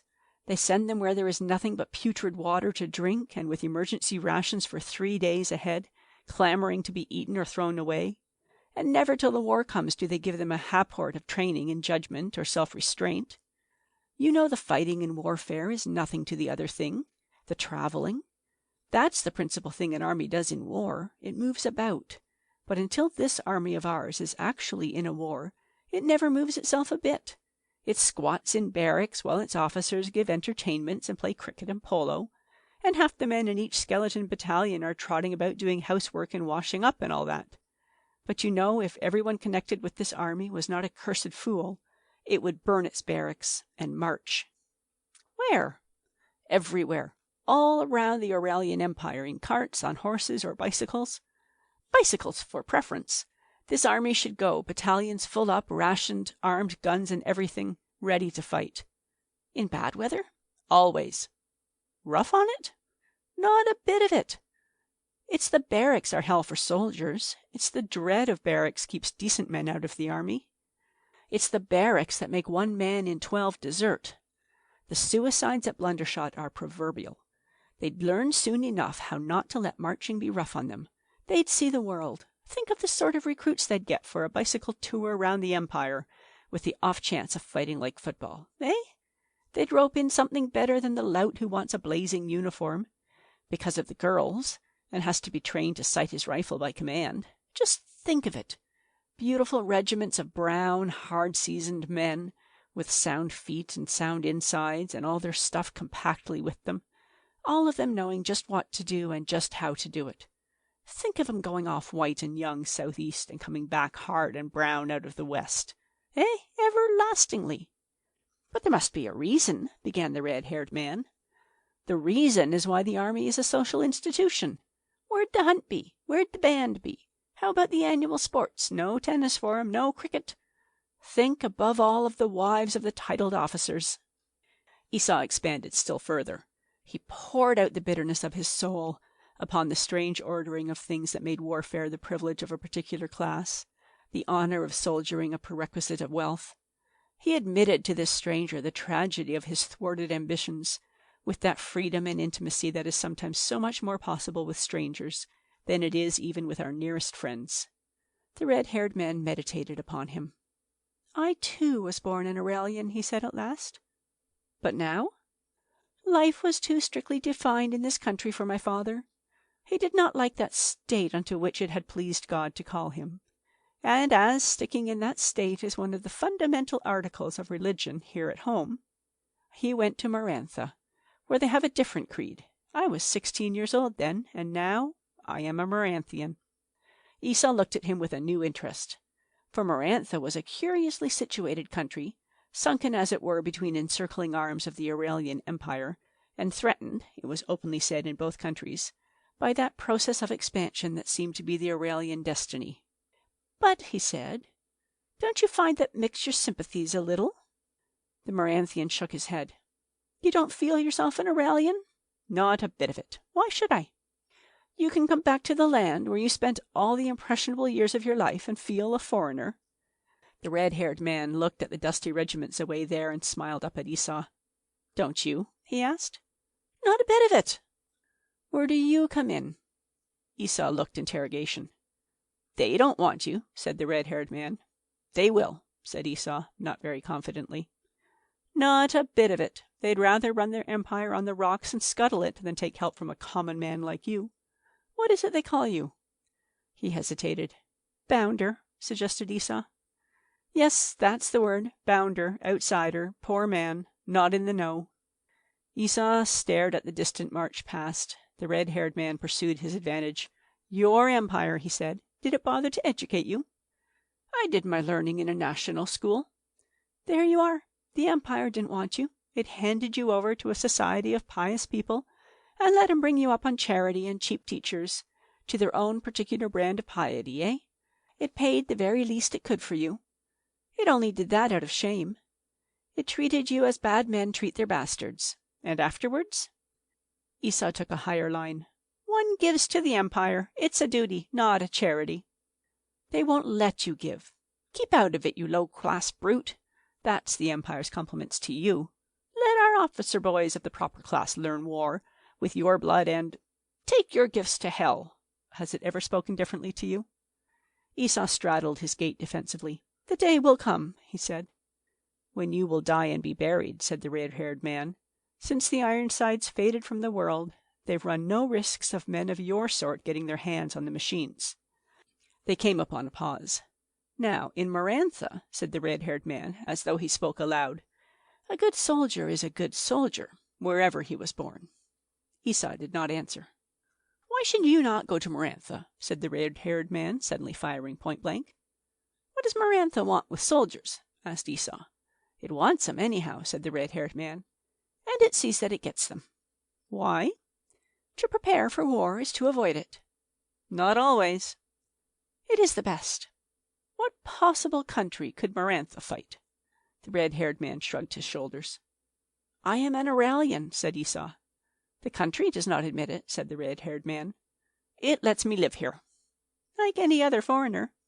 You have no more to do with official Aurelia than with official Barbarossa or official Solteria.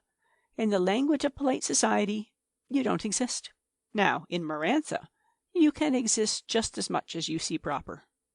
Esau shook his head, and the red-haired man, being a man of tact, presently passed to other things. And when they parted, he saw that they exchanged addresses, and Esau discovered that his interlocutor was Commandant Thomas Smith in that army of Marantha that never dreamt of fighting. And in the night Esau lay awake, turning over many spacious issues. At first the matter of his thoughts was intensely personal. Then it became political. And finally that specialist side of him got the upper hand. If ever that war came, if, after all, Marantha should fight, what possible chances could Marantha hope for? Suddenly he began to discover chances. In the morning he found his brain had got that problem forward to a very interesting stage. He devoured his breakfast and went out and bought as good a selection of maps of Marantha and portions of Marantha as Brumosa could afford him. And for some days his income as a journalist was in suspense as he studied this more congenial theme. "If, after all," he said, "they should try and make an army on these lines—" "By Jove!" cried Esau. "If they do that, they will beat us." He stood up, smitten to the heart by a vision. "If I had the making of this army," he cried, "it would be the finest war." When he had studied the country, he came to the army that Aurelia would have to fight in that country. But Aurelia possessed very little information about the army of Marantha.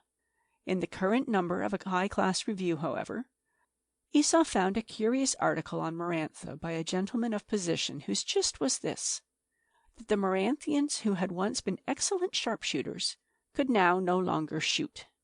"Now I wonder what he and his relatives have been talking about," said Esau, and presently found himself hunting for further information.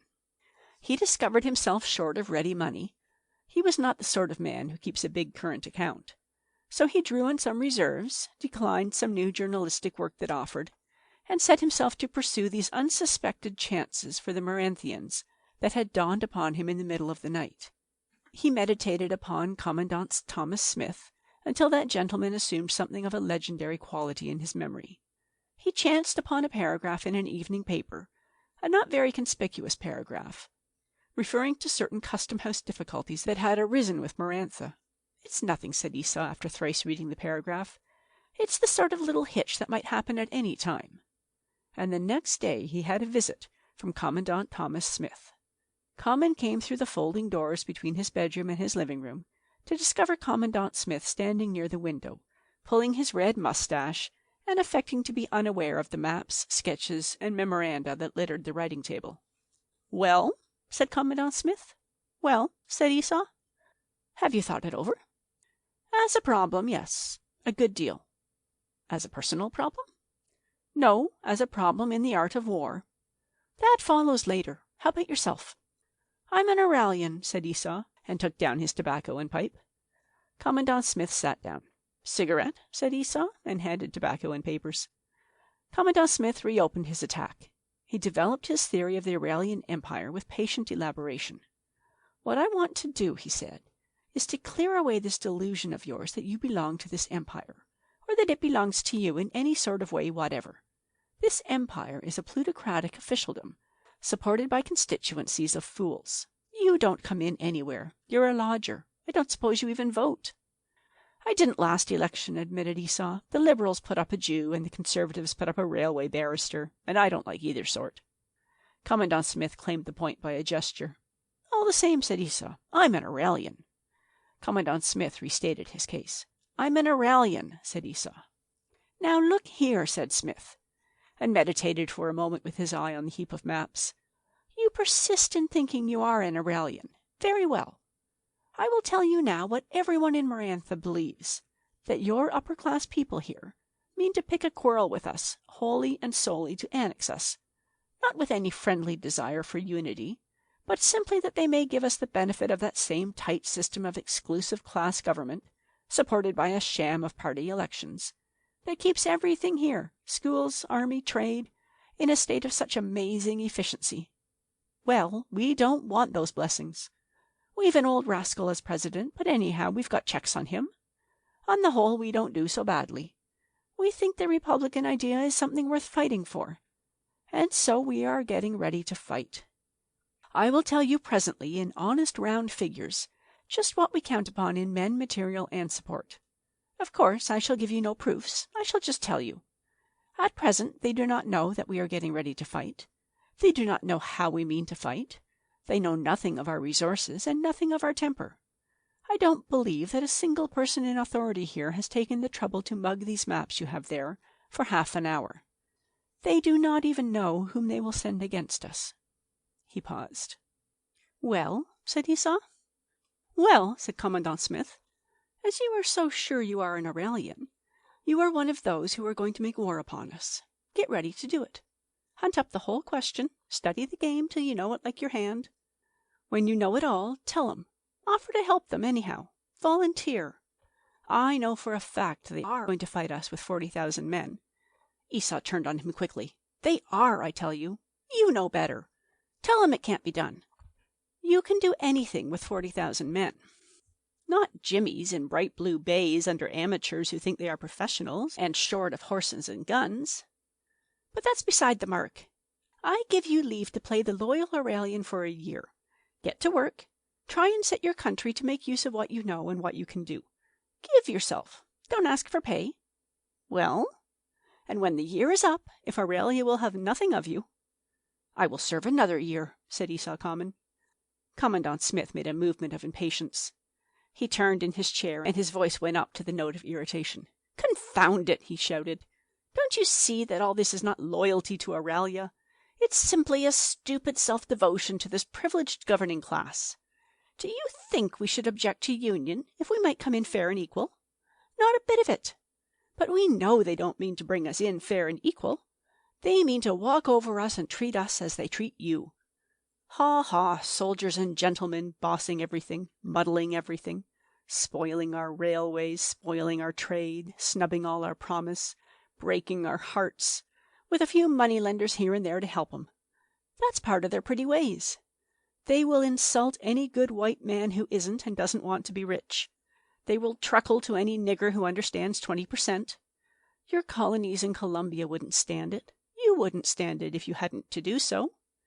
You know you'd barricade the streets of Hermosa tomorrow if you got your hands on the guns, and were sure the Barbarossa and the Saltarian people would stand off while you settled 'em. Only you're so thundering loyal and politic. You hate 'em, and so do we. We won't have 'em in Marantha. We will burn our towns first. We'll make our country a desert before we stand that. Better be shot than stifled. It's no war against Aurelia.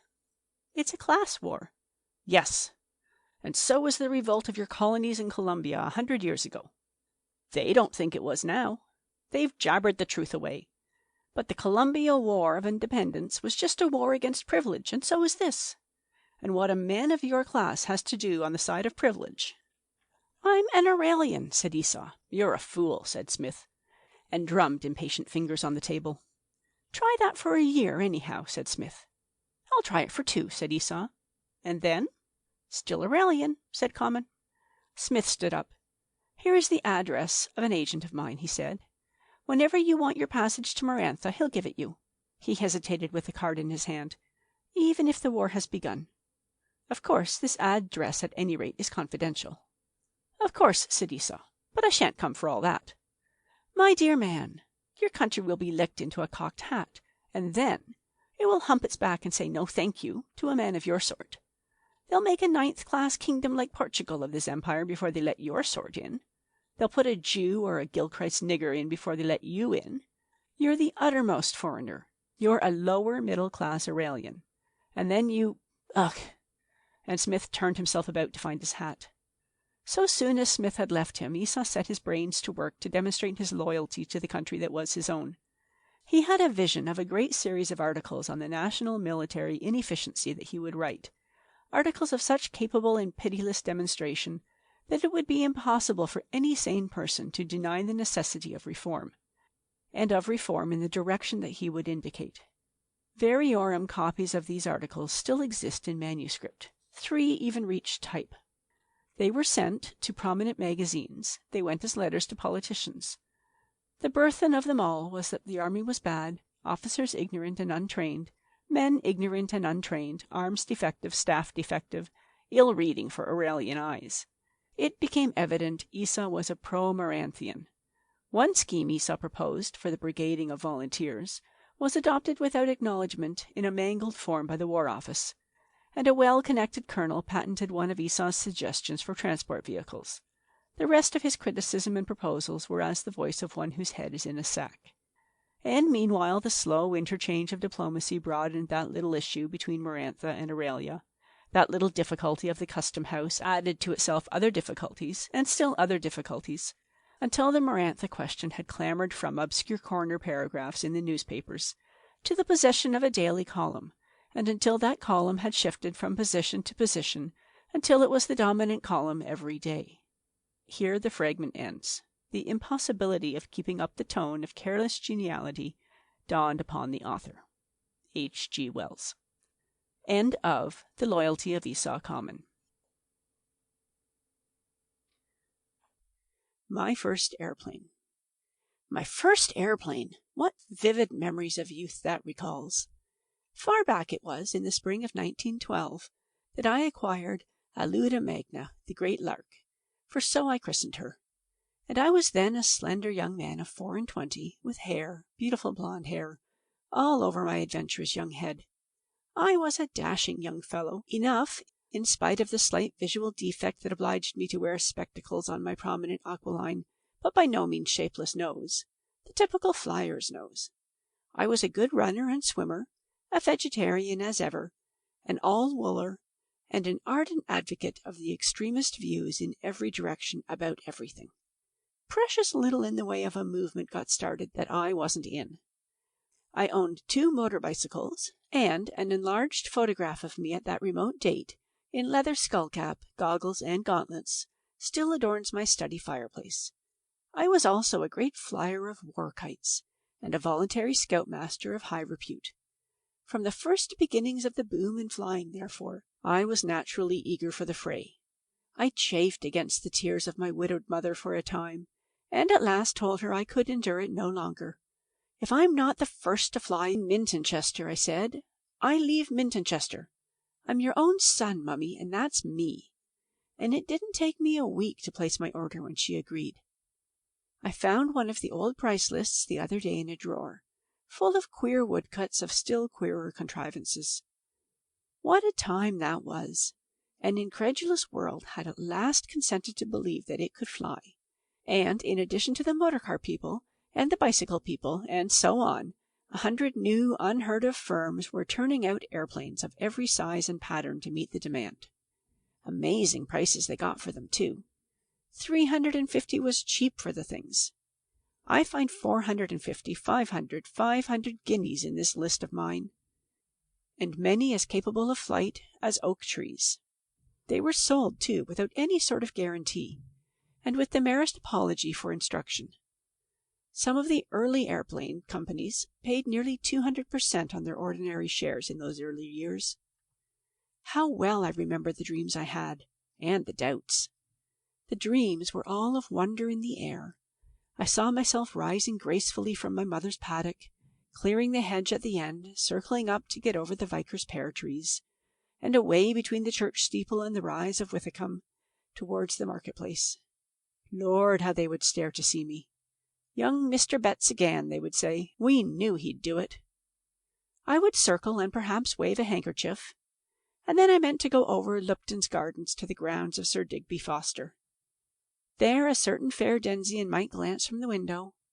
Ah, youth! Youth! My doubts were all of the make I should adopt, the character of the engines I should choose.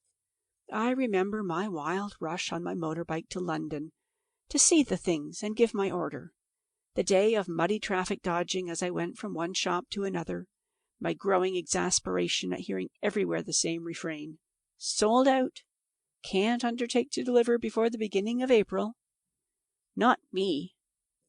I got a Luda Magna at last at a little place in Blackfriars Road. She was an order thrown on the firm's hands at the 11th hour by the death of the purchaser through another maker, and I ran my modest bank account into an overdraft to get her. To this day I won't confess the price I paid for her. Poor little Mumsy! Within a week she was in my mother's paddock, being put together after transport by a couple of not too intelligent mechanics. The joy of it! And a sort of adventurous tremulousness. I'd had no lessons. All the qualified teachers were booked up at stupendous fees for months ahead. But it wasn't in my quality to stick at a thing like that. I couldn't have endured 3 days' delay. I assured my mother I had had lessons, for her peace of mind. It is a poor son who will not tell a lie to keep his parent happy. I remember the exultant turmoil of walking round the thing as it grew into a credible shape, with the consciousness of half Mintonchester peering at me through the hedge, only deterred by our new trespass board, and the disagreeable expression of Snape, Our trusted gardener, who was partly mowing the grass and partly on the sentry go with his scythe, from swarming into the meadow. I lit a cigarette and watched the workmen sagely, and we engaged an elderly unemployed named Snorticombe to keep watch all night to save the thing from meddlers. In those days, you must understand, an airplane was a sign and a wonder. Alauda Magna was a darling for her time, though nowadays I suppose she would be received with derisive laughter by every schoolboy in the land. She was a monoplane, and roughly speaking, a Blériot, and she had the dearest, neatest 7-cylinder 40-horsepower GKC engine, with its GBS flywheel, that you can possibly imagine. I spent an hour or so tuning her up. She had a deafening purr, rather like a machine gun in action, until the vicar sent round to say that he was writing a sermon upon peace, and was unable to concentrate his mind on the topic until I desisted. I took his objection in good part, and after a culminating volley of one last lingering look, started for a stroll around the town. In spite of every endeavour to be modest, I could not but feel myself the cynosure of every eye. I had rather carelessly forgotten to change the leggings and breeches I had bought for the occasion, and I was also wearing my leather skull cap with ear flaps carelessly adjusted, so that I could hear what people were saying. I should think I had half the population under 15 at my heels before I was halfway down the High Street. "You going to fly, Mr. Betts?" says one cheeky youngster. "Like a bird," I said. "Don't you fly till we comes out of school," says another. It was a sort of royal progress that evening for me. I visited old Lupton, the horticulturist, and he could hardly conceal what a great honour he thought it. He took me over his new greenhouse. He had now got, he said, 3 acres of surface under glass, and showed me all sorts of clever dodges he was adopting in the way of intensive culture, and afterwards we went down to the end of his old flower garden and looked at his bees. When I came out, my retinue of kids was still waiting for me, reinforced. Then I went round by Paramore's and dropped into the Bull and Horses, just as if there wasn't anything particular up, for a lemon squash. Everybody was talking about my airplane. They just shut up for a moment when I came in, and then burst out with questions. It's odd nowadays to remember all that excitement. I answered what they had to ask me, and refrained from putting on any side, and afterwards Mrs. Flightman and I went into the commercial room, and turned over the pages of various illustrated journals, and compared the pictures with my machine in a quiet, unassuming sort of way. Everybody encouraged me to go up. Everybody. I lay stress on that because, as I was soon to discover, the tides and ebbs of popular favour are among the most inexplicable and inconsistent things in the world. I particularly remember old Cheeseman, the pork butcher, whose pigs I killed, saying over and over again, in a tone of perfect satisfaction, "You won't have any difficulty in going up, you won't. There won't be any difficulty about going up," and winking and nodding to the other eminent tradesmen there assembled. I hadn't much difficulty in going up. Alauda Magna was a cheerful lifter, and the roar and spin of her engine had hardly begun behind me before she was off her wheels. Snap, snap, they came up above the ski gliders, and swaying swiftly across the meadows towards the vicarage hedge. She had a sort of onward roll to her, rather like the movement of a corpulent but very buoyant woman. I had just a glimpse of brave little mother, trying not to cry and full of pride in me, on the veranda, with both the maids and old Snape beside her, and then I had to give all my attention to the steering wheel, if I didn't want to barge into the vicar's pear trees. I'd felt the faintest of tugs just as I came up, and fancied I heard a resounding whack on our new trespassers will be prosecuted board, and I saw the crowd of people in the lane running this way and that from my loud humming approach. But it was only after the flight was over that I realized what that fool Snorticombe had been up to. It would seem he had thought the monster needed tethering. I won't attempt to explain the mysteries of his mind. And he had tied about a dozen yards of rope to the end of either wing, and fixed them firmly to a couple of iron guy-posts that belonged properly to the badminton net. Up they came at the tug of the Alauda, and now they were trailing and dancing and leaping along behind me, and taking the most vicious dives and lunges at everything that came within range of them. Poor old Templecombe got it hottest in the lane, I'm told. a frightful whack on his bald head, and then we ripped up the Vicar's cucumber frames, killed and scattered his parrot, smashed the upper pane of his study window, and just missed the housemaid as she stuck her head out of the upper bedroom window. I didn't, of course, know anything of this at the time. It was on a lower plane altogether from my proceedings. I was steering past his vicarage, a narrow miss, and trying to come round to clear the pear trees at the end of the garden, which I did with a scrace, and the trailers behind me sent leaves and branches flying this way and that. I had reason to thank heaven for my sturdy little GKCs. Then I was fairly up for a time. I found it much more confusing than I had expected. The engine made such an infernal whirr for one thing, and the steering tugged and struggled like a thing alive. But I got her heading over the marketplace all right.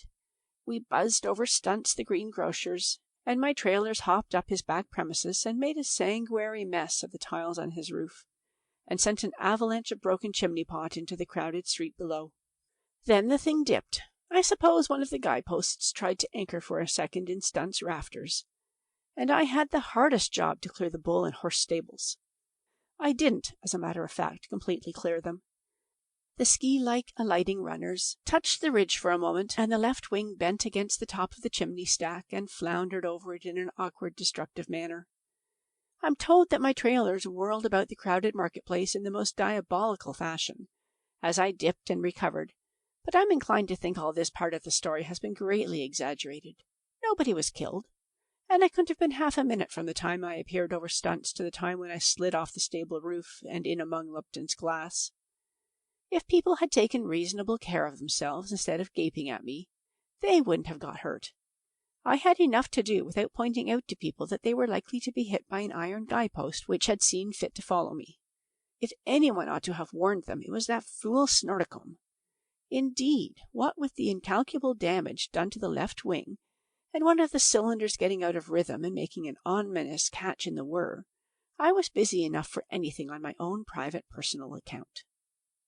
I suppose I am, in a manner of speaking, responsible for knocking old Dudney off the station bus, but I don't see that I can be held answerable for the subsequent evolutions of the bus, which ended after a charge among the market stalls in Cheeseman's shop window. Nor do I see that I am to blame because an idle and ill-disciplined crowd chose to stampede across a stock of carelessly distributed earthenware and overturned a butter stall. I was a mere excuse for all this misbehavior. I didn't exactly fall into Lupton's glass, and I didn't exactly drive over it. I think ricocheting describes my passage across his premises as well as any single word can. It was the queerest sensation, being carried along by this big buoyant thing, which had, as it were, bolted with me, and feeling myself alternately lifted up and then dropped with a scrunch upon a fresh greenhouse roof, in spite of all my efforts to get control, and the infinite relief when at last at the 5th or 6th pounce I rose, and kept on rising. I seemed to forget everything disagreeable instantly. The doubt whether after all a Ludimagna was good for flying vanished. She was evidently very good.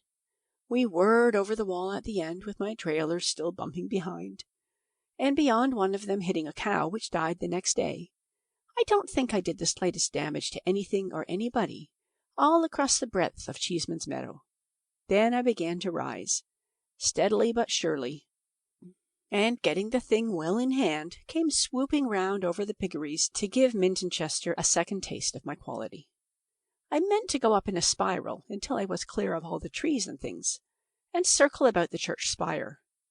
Hitherto I had been so concentrated on the plunges and tugs of the monster I was driving, and so deafened by the uproar of my engine, that I had noticed little of the things which were going on below. But now I could make out a little lot of people, headed by Lupton with a garden fork, rushing obliquely across the corner of Cheeseman's Meadow. It puzzled me for a second to imagine what they could think they were after. Up I went, whirring and swaying, and presently got a glimpse down High Street of the awful tangle everything had got into in the marketplace. I didn't at the time connect that extraordinary smash-up with my transit. It was the jar of my whack against the weathercock that really stopped my engines. I've never been able to make out quite how it was I hit the unfortunate vein. Perhaps the twist I had given my left wing on Stunt's roof spoilt my steering. But anyhow, I hit the gaudy thing and bent it, and for a lengthy couple of seconds I wasn't by any means sure whether I wasn't going to dive straight down into the marketplace. I got her right by a supreme effort. I think the people I didn't smash might have squeezed out one drop of gratitude for that. Drove, pitching at the treetops of the Withicum, got round, and realized the engines were stopping. There wasn't any time to survey the country and arrange for a suitable landing place. There wasn't any chance of clearing the course. It wasn't my fault if a quarter of the population of Mintonchester was swarming out over Cheeseman's Meadows. It was the only chance I had to land without a smash, and I took it. Down I came, a steep glide, doing the best I could for myself. Perhaps I did bowl a few people over, but progress is progress. And I had to kill his pigs. It was a case of either dropping among the pigs and breaking my rush, or going full tilt into the corrugated iron piggeries beyond. I might have been cut to ribbons, and pigs are born to die. I stopped and stood up stiffly on the framework and looked behind me. It didn't take me a moment to realize that Mintonchester meant to take my poor efforts to give it an aviation day all to itself in a spirit of ferocious ingratitude. The air was full of the squealing of the 2 pigs I had pinned under my machine, and the bawling of the nearest spectators. Lupton occupied the middle distance with a garden fork, with the evident intention of jabbing it into my stomach. I am always pretty cool and quick-witted in an emergency. I dropped off poor Luda Magna like a shot, dodged through the piggery, went up by Frobisher's orchard, nipped over the yard wall of Hink's cottages, and was into the police station by the back way before anyone could get within 50 feet of me. "Hello," said Inspector Nenton. "Smashed the thing?" "No," I said, "but people seem to have got something the matter with them. I want to be locked in a cell." For a fortnight, do you know, I wasn't allowed to come near my own machine. I went home from the police station as soon as the first excitement had blown over a little, going round by Love Lane and the Chart, so as not to arouse any febrile symptoms. I found Mother frightfully indignant, you can be sure, at the way I had been treated. And there, as I say, was I, standing a sort of siege in the upstairs rooms, a sturdy little Alauda Magna away in Cheeseman's Fields, being walked round and stared at by everybody in the world but me. Cheeseman's theory was that he had seized her. There came a gale one night, and the dear thing was blown clean over the hedge among Lupton's greenhouses again. And then Lupton sent round a silly note to say that if we didn't remove her, she would be sold to defray expenses, going off into a long tirade about damages and his solicitor. So Mother posted off to Clamps, the furniture removers, at Up Norton Corner, and they got hold of a timber wagon, and popular feeling had allayed sufficiently before that arrived for me to go in person to superintend the removal. There she lay like a great moth above the debris of some cultural projects of Lupton's, scarcely damaged herself except for a hole or so, and some bent rods and stays in the left wing and a smashed skid. But she was bespattered with pig's blood, and pretty dirty. I went at once by instinct for the engines, and had them in perfect going order before the timber wagon arrived. A sort of popularity returned to me with the procession home. With the help of a swarm of men, we got Alauda Magna poised on the wagon, and then I took my seat to see she balanced properly, and a miscellaneous team of 7 horses started to tow her home. It was nearly 1 o'clock when we got to that, and all the children turned out to shout and jeer. We couldn't go by Pook's Lane and the vicarage because the walls were too high and narrow, and so we headed across Cheeseman's Meadows for Stokes Waste and the Common to get round by that detour. I was silly, of course, to do what I did, I see that now. But sitting up there on my triumphal car with all the multitude about me excited me. I got a kind of glory on. I really only meant to let the propeller spin as a sort of hurrahing. But I was carried away. Whizz! It was like something blowing up. And behold, I was sailing and plunging away from my Wain across the Common for a second flight. Lord, I said. I fully meant to run up the air a little way, come about, and take her home to our paddock. But those early airplanes were very uncertain things. After all, it wasn't such a very bad shot to land in the vicarage garden, and that practically is what I did. And I don't see that it was my fault that all the vicarage and a lot of friends should be having lunch on the lawn. They were doing that, of course, so as to be on the spot, without having to rush out of the house when Aluda Magna came home again. Quiet exultation, that was their game. They wanted to gloat over every particular of my ignominious return. You can see that from the way they had arranged the table. I can't help it if fate decided that my return wasn't to be so ignominious as all that, and swooped me down on the lot of them. They were having their soup. They had calculated on me for the dessert, I suppose. To this day I can't understand how it is I didn't kill the vicar. The forward end of the left wing got him just under the chin and carried him back 12 yards. He must have had neck vertebrae like steel, and even then I was amazed his head didn't come off. Perhaps he was holding on underneath, but I can't imagine where. If it hadn't been for the fascination of his staring face, I think I could have avoided the veranda. But as it was, that took me by surprise. That was a fair crumple-up. The wood must have just rotted away under its green paint. But anyhow, it and the climbing roses and the shingles above, and everything snapped and came down like stage scenery, and I and the engines and the middle part drove clean through the French windows onto the drawing-room floor. It was jolly lucky for me, I think, that the French windows weren't shut.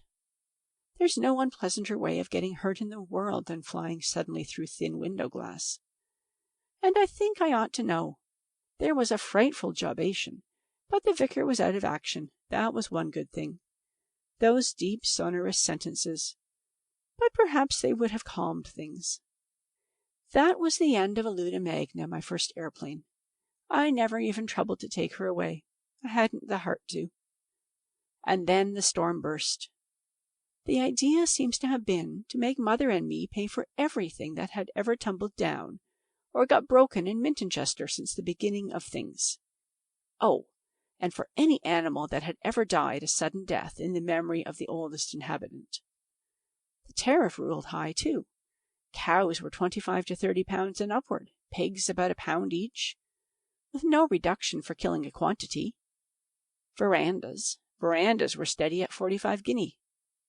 Dinner services, too, were up, and so were tiling and all branches of the building trade. It seemed to certain persons in Mintonchester, I believe, that an era of unexampled prosperity had dawned upon the place, only limited, in fact, by the solvency of me and Mother.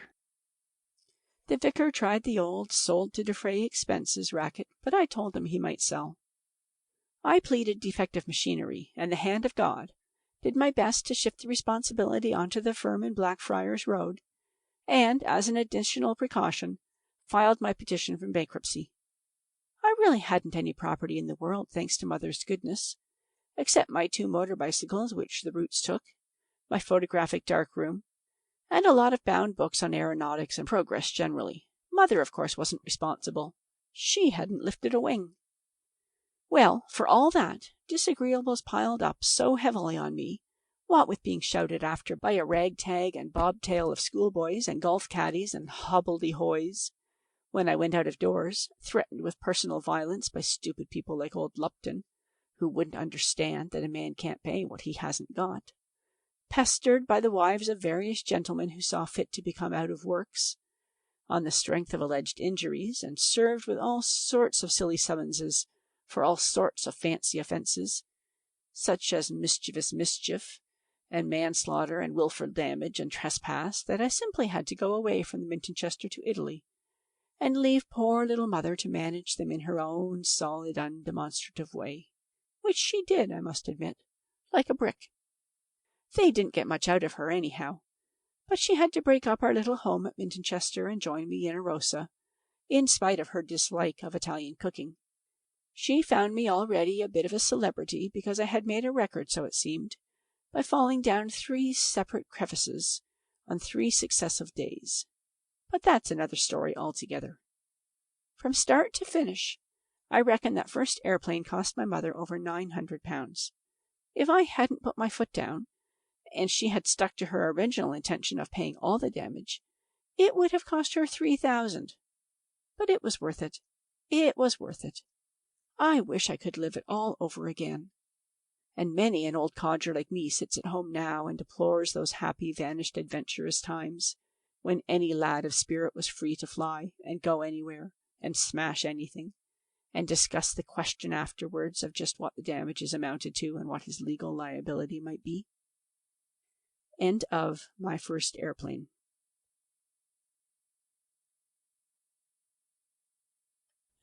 The Pearl of Love.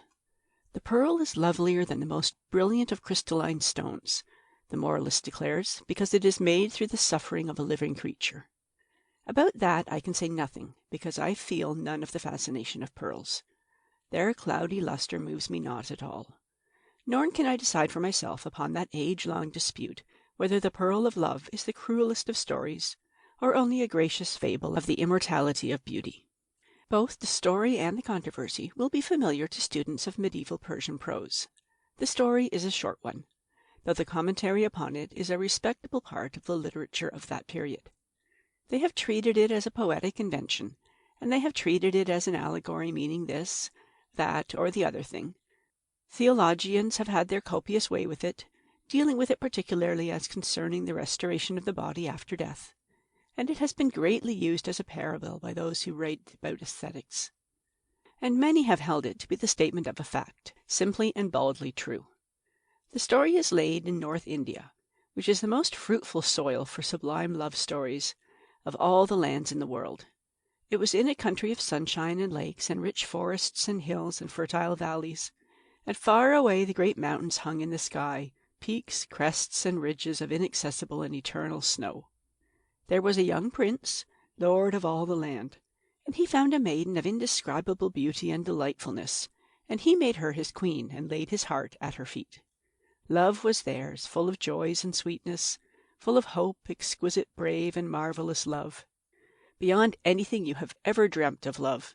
It was theirs for a year and a part of a year, and then suddenly, because of some venomous sting that came to her in a thicket, she died. She died, and for a while the prince was utterly prostrated. He was silent and motionless with grief. They feared he might kill himself, and he had neither sons nor brothers to succeed him. For 2 days and nights he lay upon his face, fasting across the foot of the couch which bore her calm and lovely body. Then he arose and ate, and went about very quietly like one who has taken a great resolution. He caused her body to be put in a coffin of lead mixed with silver, and for that he had an outer coffin made of the most precious scented woods wrought with gold, and about that there was to be a sarcophagus of alabaster, inlaid with precious stones. And while these things were being done, he spent his time for the most part by the pools, and in the garden houses and pavilions and groves, and in those chambers in the palace where they two had been most together, brooding upon her loveliness. He did not rend his garments, nor defile himself with ashes and sackcloth, as the custom was, for his love was too great for such extravagances. At last he came forth again among his counsellors, and before the people, and told them what he had a mind to do. He said he could never more touch a woman, he could never more think of them, and so he would find a seemly youth to adopt for his heir, and train him to his task, and that he would do his princely duties as became him, but that for the rest of it he would give himself with all his power and all his strength and all his wealth, all that he could command, to make a monument worthy of his incomparable, dear, lost mistress.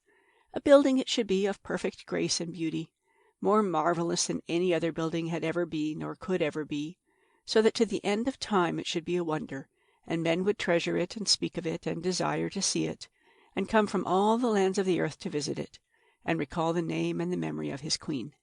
And this building, he said, was to be called the Pearl of Love. And this his counsellors and people permitted him to do, and so he did. Year followed year, and all the years he devoted himself to building and adorning the Pearl of Love. A great foundation was hewn out of the living rock, in a place whence one seemed to be looking at the snowy wilderness of the great mountain across the valley of the world. Villages and hills there were, a winding river, and very far away 3 great cities. Here they put the sarcophagus of alabaster beneath a pavilion of cunning workmanship, and about it there were set pillars of strange and lovely stone, and wrought and fretted walls, and a great casket of masonry bearing a dome and pinnacles and cupolas, as exquisite as a jewel, At first the design of the Pearl of Love was less bold and subtle than it became later. At first it was smaller and more wrought and encrusted.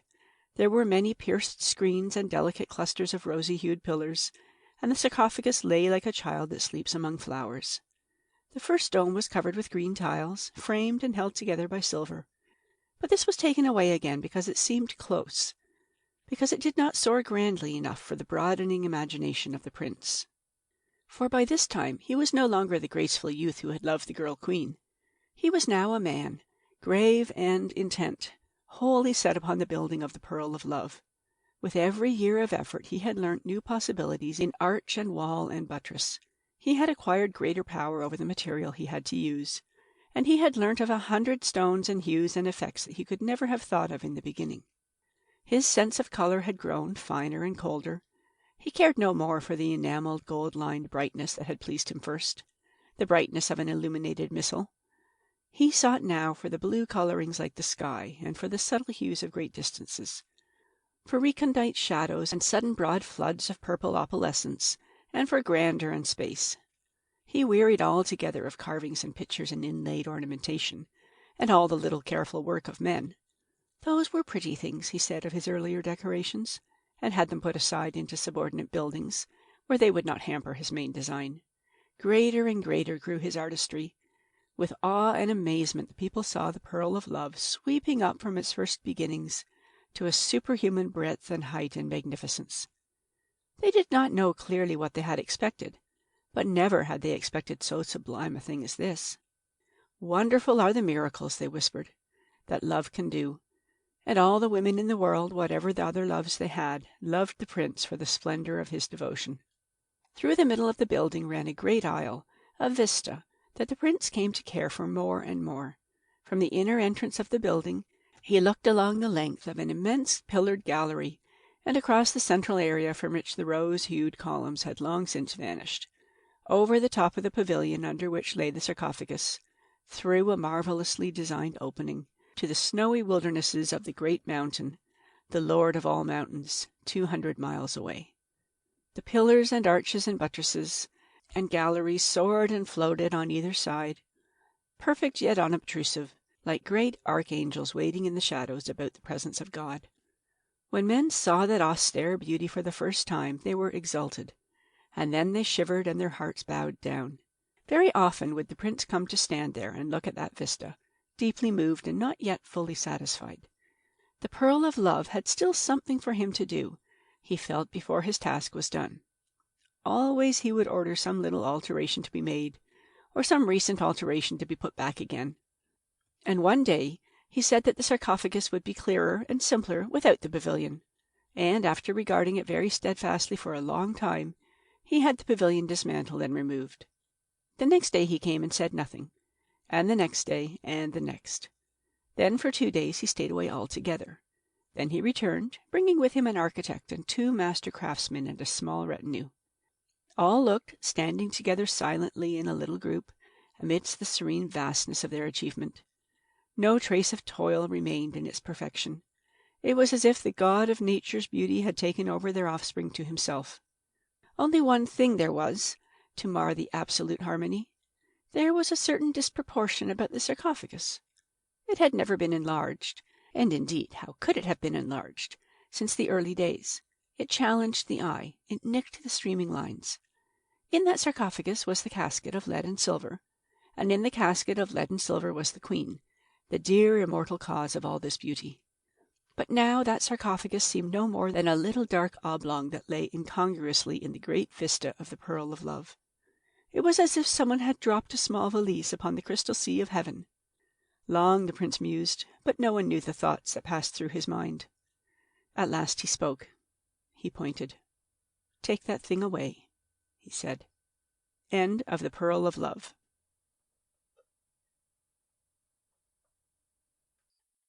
Little Mother up the Mortarberg. I think I mentioned when I was telling how I sailed my first airplane that I made a kind of record at Arosa by falling down 3 separate crevices on 3 successive days. That was before Little Mother followed me out there. When she came, I could see at a glance she was tired and jaded and worried. And so, instead of letting her fret about in the hotel and get into a wearing tangle of gossip, I packed her and 2 knapsacks up and started off on a long, refreshing, easy-going walk northward, until a blister on her foot stranded us at the Magna Rube Hotel on the Sneejuk. She was for going on, blister or no blister. I never met pluck like mother's in all my life. But I said no. This is a mountaineering inn, and it suits me down to the ground, or if you prefer it, up to the sky. You shall sit in the veranda by the telescope, and I'll prance about among the peaks for a bit. Don't have accidents, she said. Can't promise that, little mother, I said, but I'll always remember I'm your only son. So I pranced. I need hardly say that in a couple of days I was at loggerheads with all the mountaineers in that inn. They couldn't stand me. They didn't like my neck with its strong, fine Adam's apple, being mostly men with their heads jammed on. And they didn't like the way I bore myself and lifted my aviator's nose to the peaks. They didn't like my being a vegetarian and the way I evidently enjoyed it. And they didn't like the touch of color, orange and green, in my rough serge suit. They were all of the dingy school, the sort of men I call gentlemanly owls. Shy, correct-minded creatures, mostly from Oxford, and as solemn over their climbing as a cat frying eggs. Sage they were, great head-nodders, and I wouldn't venture to do a thing like that'ers. They always did what the books and guides advised, and they classed themselves by their seasons. One was in his 9th season, another in his 10th, and so on. I was a novice, and had to sit with my mouth open for bits of humble pie. My style, that, rather. I would sit in the smoking room sucking away at a pipeful of hygienic herb tobacco. They said it smelt like burning garden rubbish, and waiting to put my spoke in and let a little light into their minds. They set aside their natural reticence altogether in their efforts to show how much they didn't like me. You chaps take these blessed mountains too seriously, I said. They're larks, and you've got to lark with them. They just slewed their eyes round at me. I don't find the solemn joy in fussing you do. The old-style mountaineers went up with alpenstocks and ladders and light hearts. That's my idea of mountaineering. It isn't ours, said one red-boiled hero of the peaks, all blisters and peeling skin, and he said it with an air of crushing me. It's the right idea, I said serenely, and puffed at my herb tobacco. When you've had a bit of experience, you'll know better, said another, an oldish young man with a small grey beard. Experience never taught me anything, I said. Apparently not, said someone, and left me one down and me to play. I kept perfectly tranquil. I mean to do the Mortarberg before I go down, I said quietly, and produced a sensation. When are you going down? Week or so, I answered, unperturbed.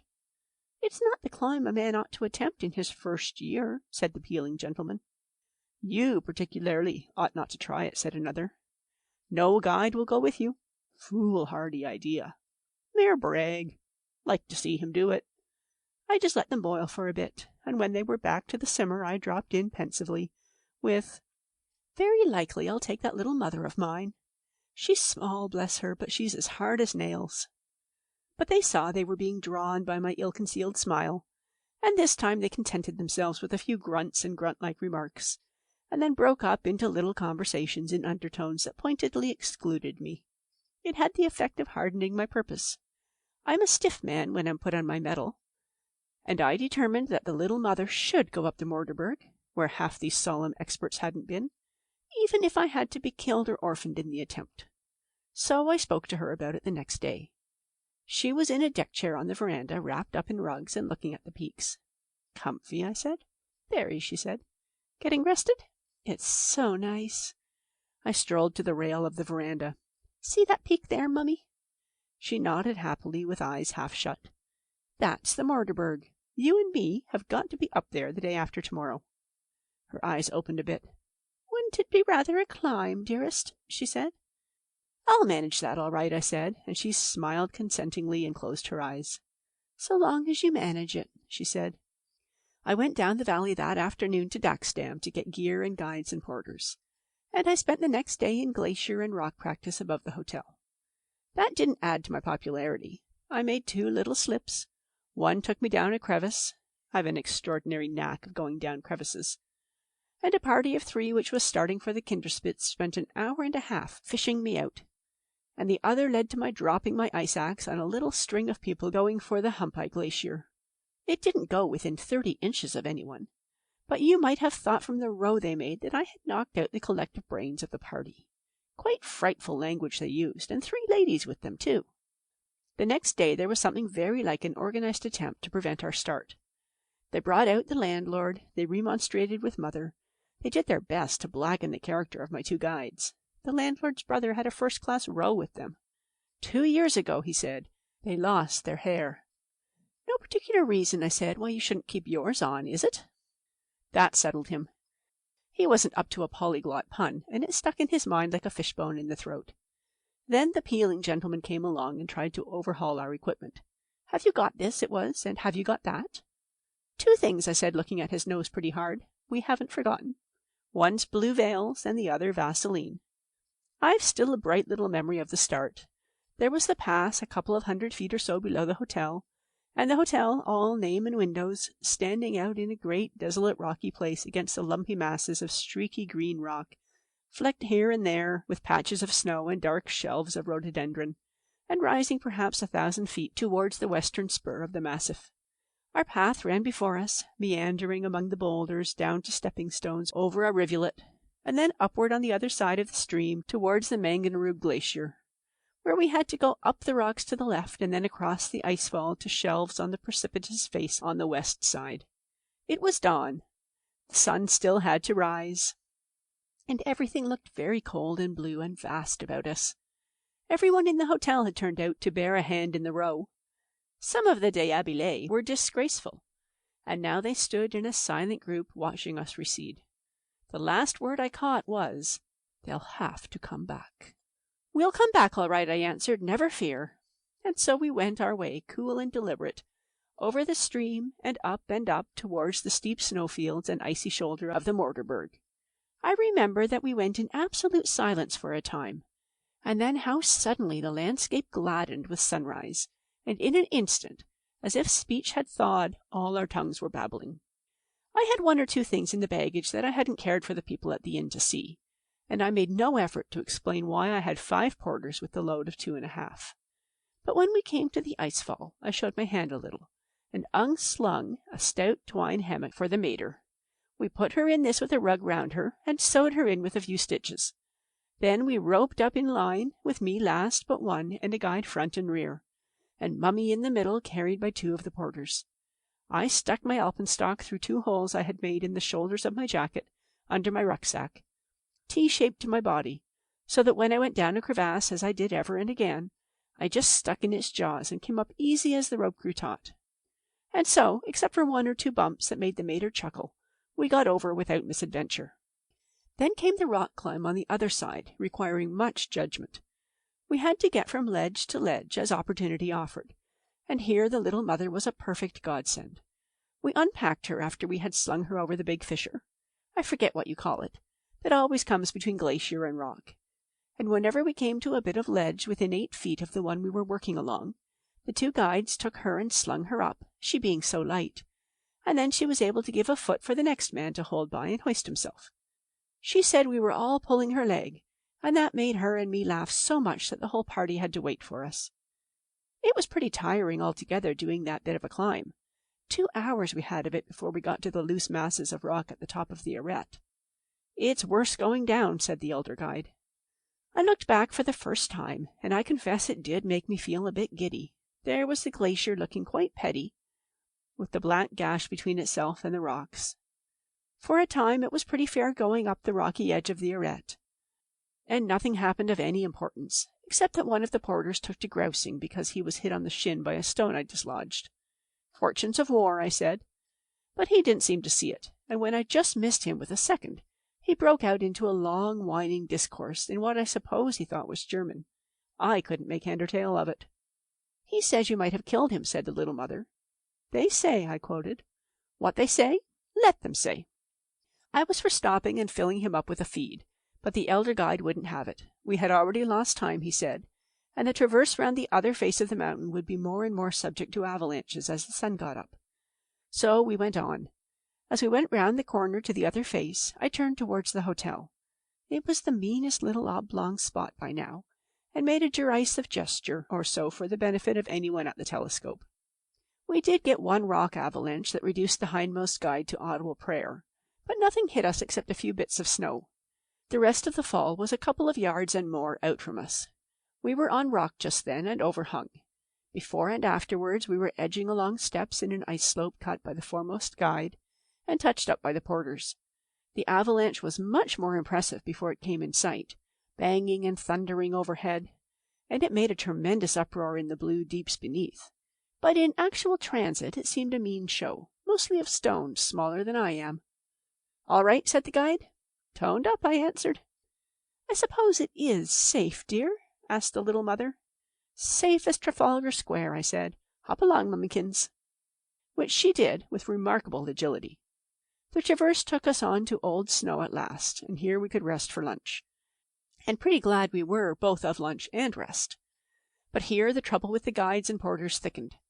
They were already a little ruffled about my animating way with loose rocks, and now they kicked up a tremendous shindy because instead of the customary brandy we had brought, non-alcoholic ginger cordial. Would they even try it? Not a bit of it. It was a queer little dispute, high up in that rarefied air, about food values and the advantages of making sandwiches with Nutter. They were an odd lot of men, invincibly set upon a vitiated and vitiating dietary. They wanted meat, they wanted alcohol, they wanted narcotics to smoke. You might have thought that men like these, living in almost direct contact with nature, would have liked nature foods, such as plasmon, protozay, plobose, digestine, and so forth.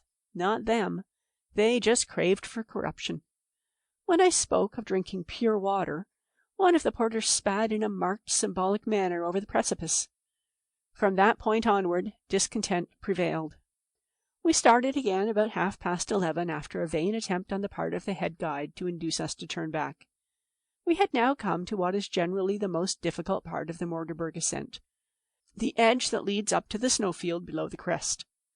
But here we came suddenly into a draught of warm air blowing from the southwest, and everything, the guide said, was unusual. Usually the edge is a sheet of ice over rock. Today it was wet and soft, and one could kick steps in it and get one's toes into the rock with the utmost care. "This is where Herr Tomlinson's party fell," said one of the porters, after we'd committed ourselves to the edge for 10 minutes or so. "Some people could fall out of a 4-post bed," I said. "It'll freeze hard again before we come back," said the second guide, "and us with nothing but verdamic ginger inside of us." "You keep your rope taut," said I. A friendly ledge came to the help of Mother in the nick of time, just as she was beginning to tire, and we sewed her up all but the feet in her hammock again, and roped her carefully. She bumped a bit, and at times she was just hanging over immensity and rotating slowly, with everybody else holding on like grim death. "My dear," she said, the first time this happened, "is it right for me to be doing this?" "Quite right," I said. "But if you can get a foothold presently again, it's rather better style." "You're sure there's no danger, dear?" "Not a scrap." "And I don't fatigue you?" "You're a stimulant." "The view," she said, "is certainly becoming very beautiful." But presently the view blotted itself out, and we were in clouds and a thin drift of almost thawing snowflakes. We reached the upper snowfield about 1:30, and the snow was extraordinarily soft. The elder guide went in up to his armpits. "Frog it," I said, and spread myself out flat in a sort of swimming attitude, so we bored our way up to the crest and along it. We went in little spurts, and then we stopped for breath, and we dragged the little mother after us in her hammock bag. Sometimes the snow was so good we fairly skimmed the surface. Sometimes it was so rotten we plunged right into it and splashed about. I went too near the snow cornice once, and it broke open under me, but the rope saved me, and we reached the summit about 3:00 without further misadventure. The summit was just bare rock with the usual cairn and pole. Nothing to make a fuss about. The drift of snow and cloud wisp had passed, the sun was blazing hot overhead, and we seemed to be surveying all Switzerland. The Meganrube Hotel was at our toes, hidden, so to speak, by our chins. We squatted about the cairn, and the guides and porters were reduced to ginger and vegetarian ham sandwiches. I cut and scratched an inscription saying I had climbed on simple food and claiming a record. Seen from the summit, the snowfields on the northeast side of the mountain looked extremely attractive, and I asked the head guide why that way up wasn't used. He said something in his peculiar German about precipices. So far, our ascent had been a fairly correct ascent in rather slow time. It was in the descent that the strain in me of almost unpremeditated originality had play. I wouldn't have the rope returning across the upper snowfield, because Mother's feet and hands were cold, and I wanted her to jump about a bit. And before I could do anything to prevent it, she had slipped, tried to get up by rolling over down the slope instead of up, as she ought to have done, and was leading the way, rolling over and over and over, down towards the guide's blessed precipices above the lower snowfield. I didn't lose an instant in flinging myself after her, axe up, in glissading attitude. I'm not clear what I meant to do, but I fancy the idea was to get in front of her and put on the brake. I did not succeed, anyhow. In 20 seconds I had slipped, and was sitting down and going down out of my own control altogether. Now, most great discoveries are the result of accident, and I maintain that in that instant Mother and I discovered 2 distinct and novel ways of coming down a mountain. It is necessary that there should be first a snow slope, above with a layer of softish rotten snow on the top of ice. Then a precipice, with a snow-covered talus sloping steeply at first and then less steeply, then more snow slopes and precipices according to taste, ending in a snowfield or a not too greatly fissured glacier, or a reasonable not too rocky slope.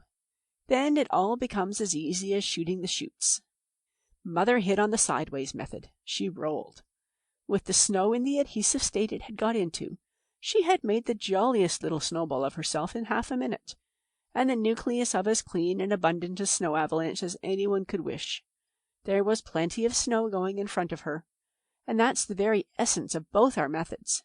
You must fall on your snow, not your snow on you, or it smashes you, and you mustn't mix yourself up with the loose stones. I, on the other hand, went down feet first, and rather like a snowplow, slower than she did, and if perhaps with less charm, with more dignity. Also I saw more. But it was certainly a tremendous rush, and I gave a sort of gulp when Mummy bumped over the edge into the empty air and vanished. It was like a toboggan ride gone mad down the slope, until I took off from the edge of the precipice, and then it was like a dream. I'd always thought falling must be horrible. It wasn't in the slightest degree. I might have hung with my clouds and lumps of snow about me for weeks, so great was my serenity. I had an impression then that I was as good as killed, and that it didn't matter. I wasn't afraid. That's nothing. But I wasn't a bit uncomfortable. Whack! We'd hit something, and I expected to be flying to bits right and left. But we'd only got on to the snow slope below, at so steep an angle that it was merely breaking the fall. Down we went again. I didn't see much of the view after that, because the snow was all round and over my head, but I kept feet foremost, and in a kind of sitting posture, and then I slowed, and then I quickened again, and bumped rather, and then harder, and then bumped again, and came to rest. This time I was altogether buried in snow, and twisted sideways with a lot of heavy snow on my right shoulder. I sat for a bit, enjoying the stillness, and then I wondered what had become of Mother, and set myself to get out of the snow about me. It wasn't so easy as you might think. The stuff was all in lumps and spaces like a gigantic sponge, and I lost my temper and struggled and swore a great deal. But at last I managed it. I crawled out and found myself on the edge of heaped masses of snow, quite close to the upper part of the Meganrube Glacier, and far away, right up the glacier and near the other side, was a little thing like a black beetle struggling in the heart of an immense split ball of snow. I put my hands to my mouth and let out with my version of the yodel, and presently I saw her waving her hand. It took me nearly 20 minutes to get to her. I knew my weakness, and I was very careful of every crevice I came near. When I got up to her, her face was anxious. "What have you done with the guides?" she asked. "They've got too much to carry," I said. "They're coming down another way." "Did you like it?" "Not very much, dear," she said. "But I dare say I shall get used to these things. Which way do we go now?" I decided we'd find a snow bridge across the Bergschrund. That's the word I forgot just now. And so get onto the rocks on the east side of the glacier. And after that we had an uneventful going right down to the hotel.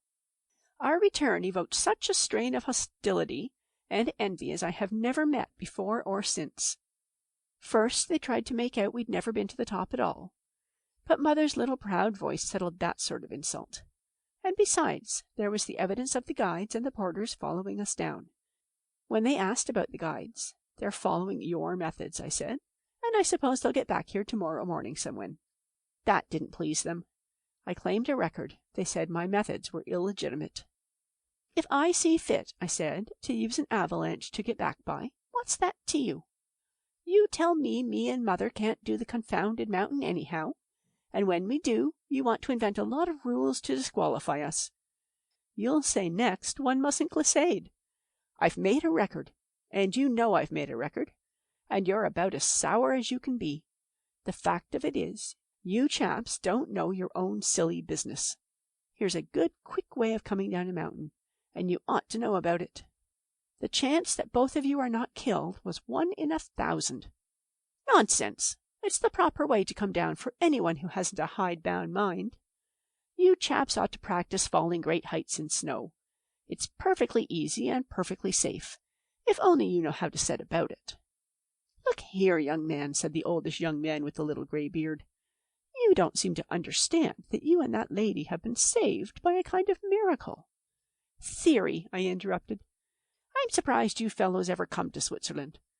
If I were your kind, I'd just invent theoretical mountains and play for points. However, you're tired, little mummy. It's time you had some nice warm soup and tucked yourself up in bed. I shan't let you get up for 36 hours. But it's queer how people detest a little originality." End of Little Mother Up the Morgerberg.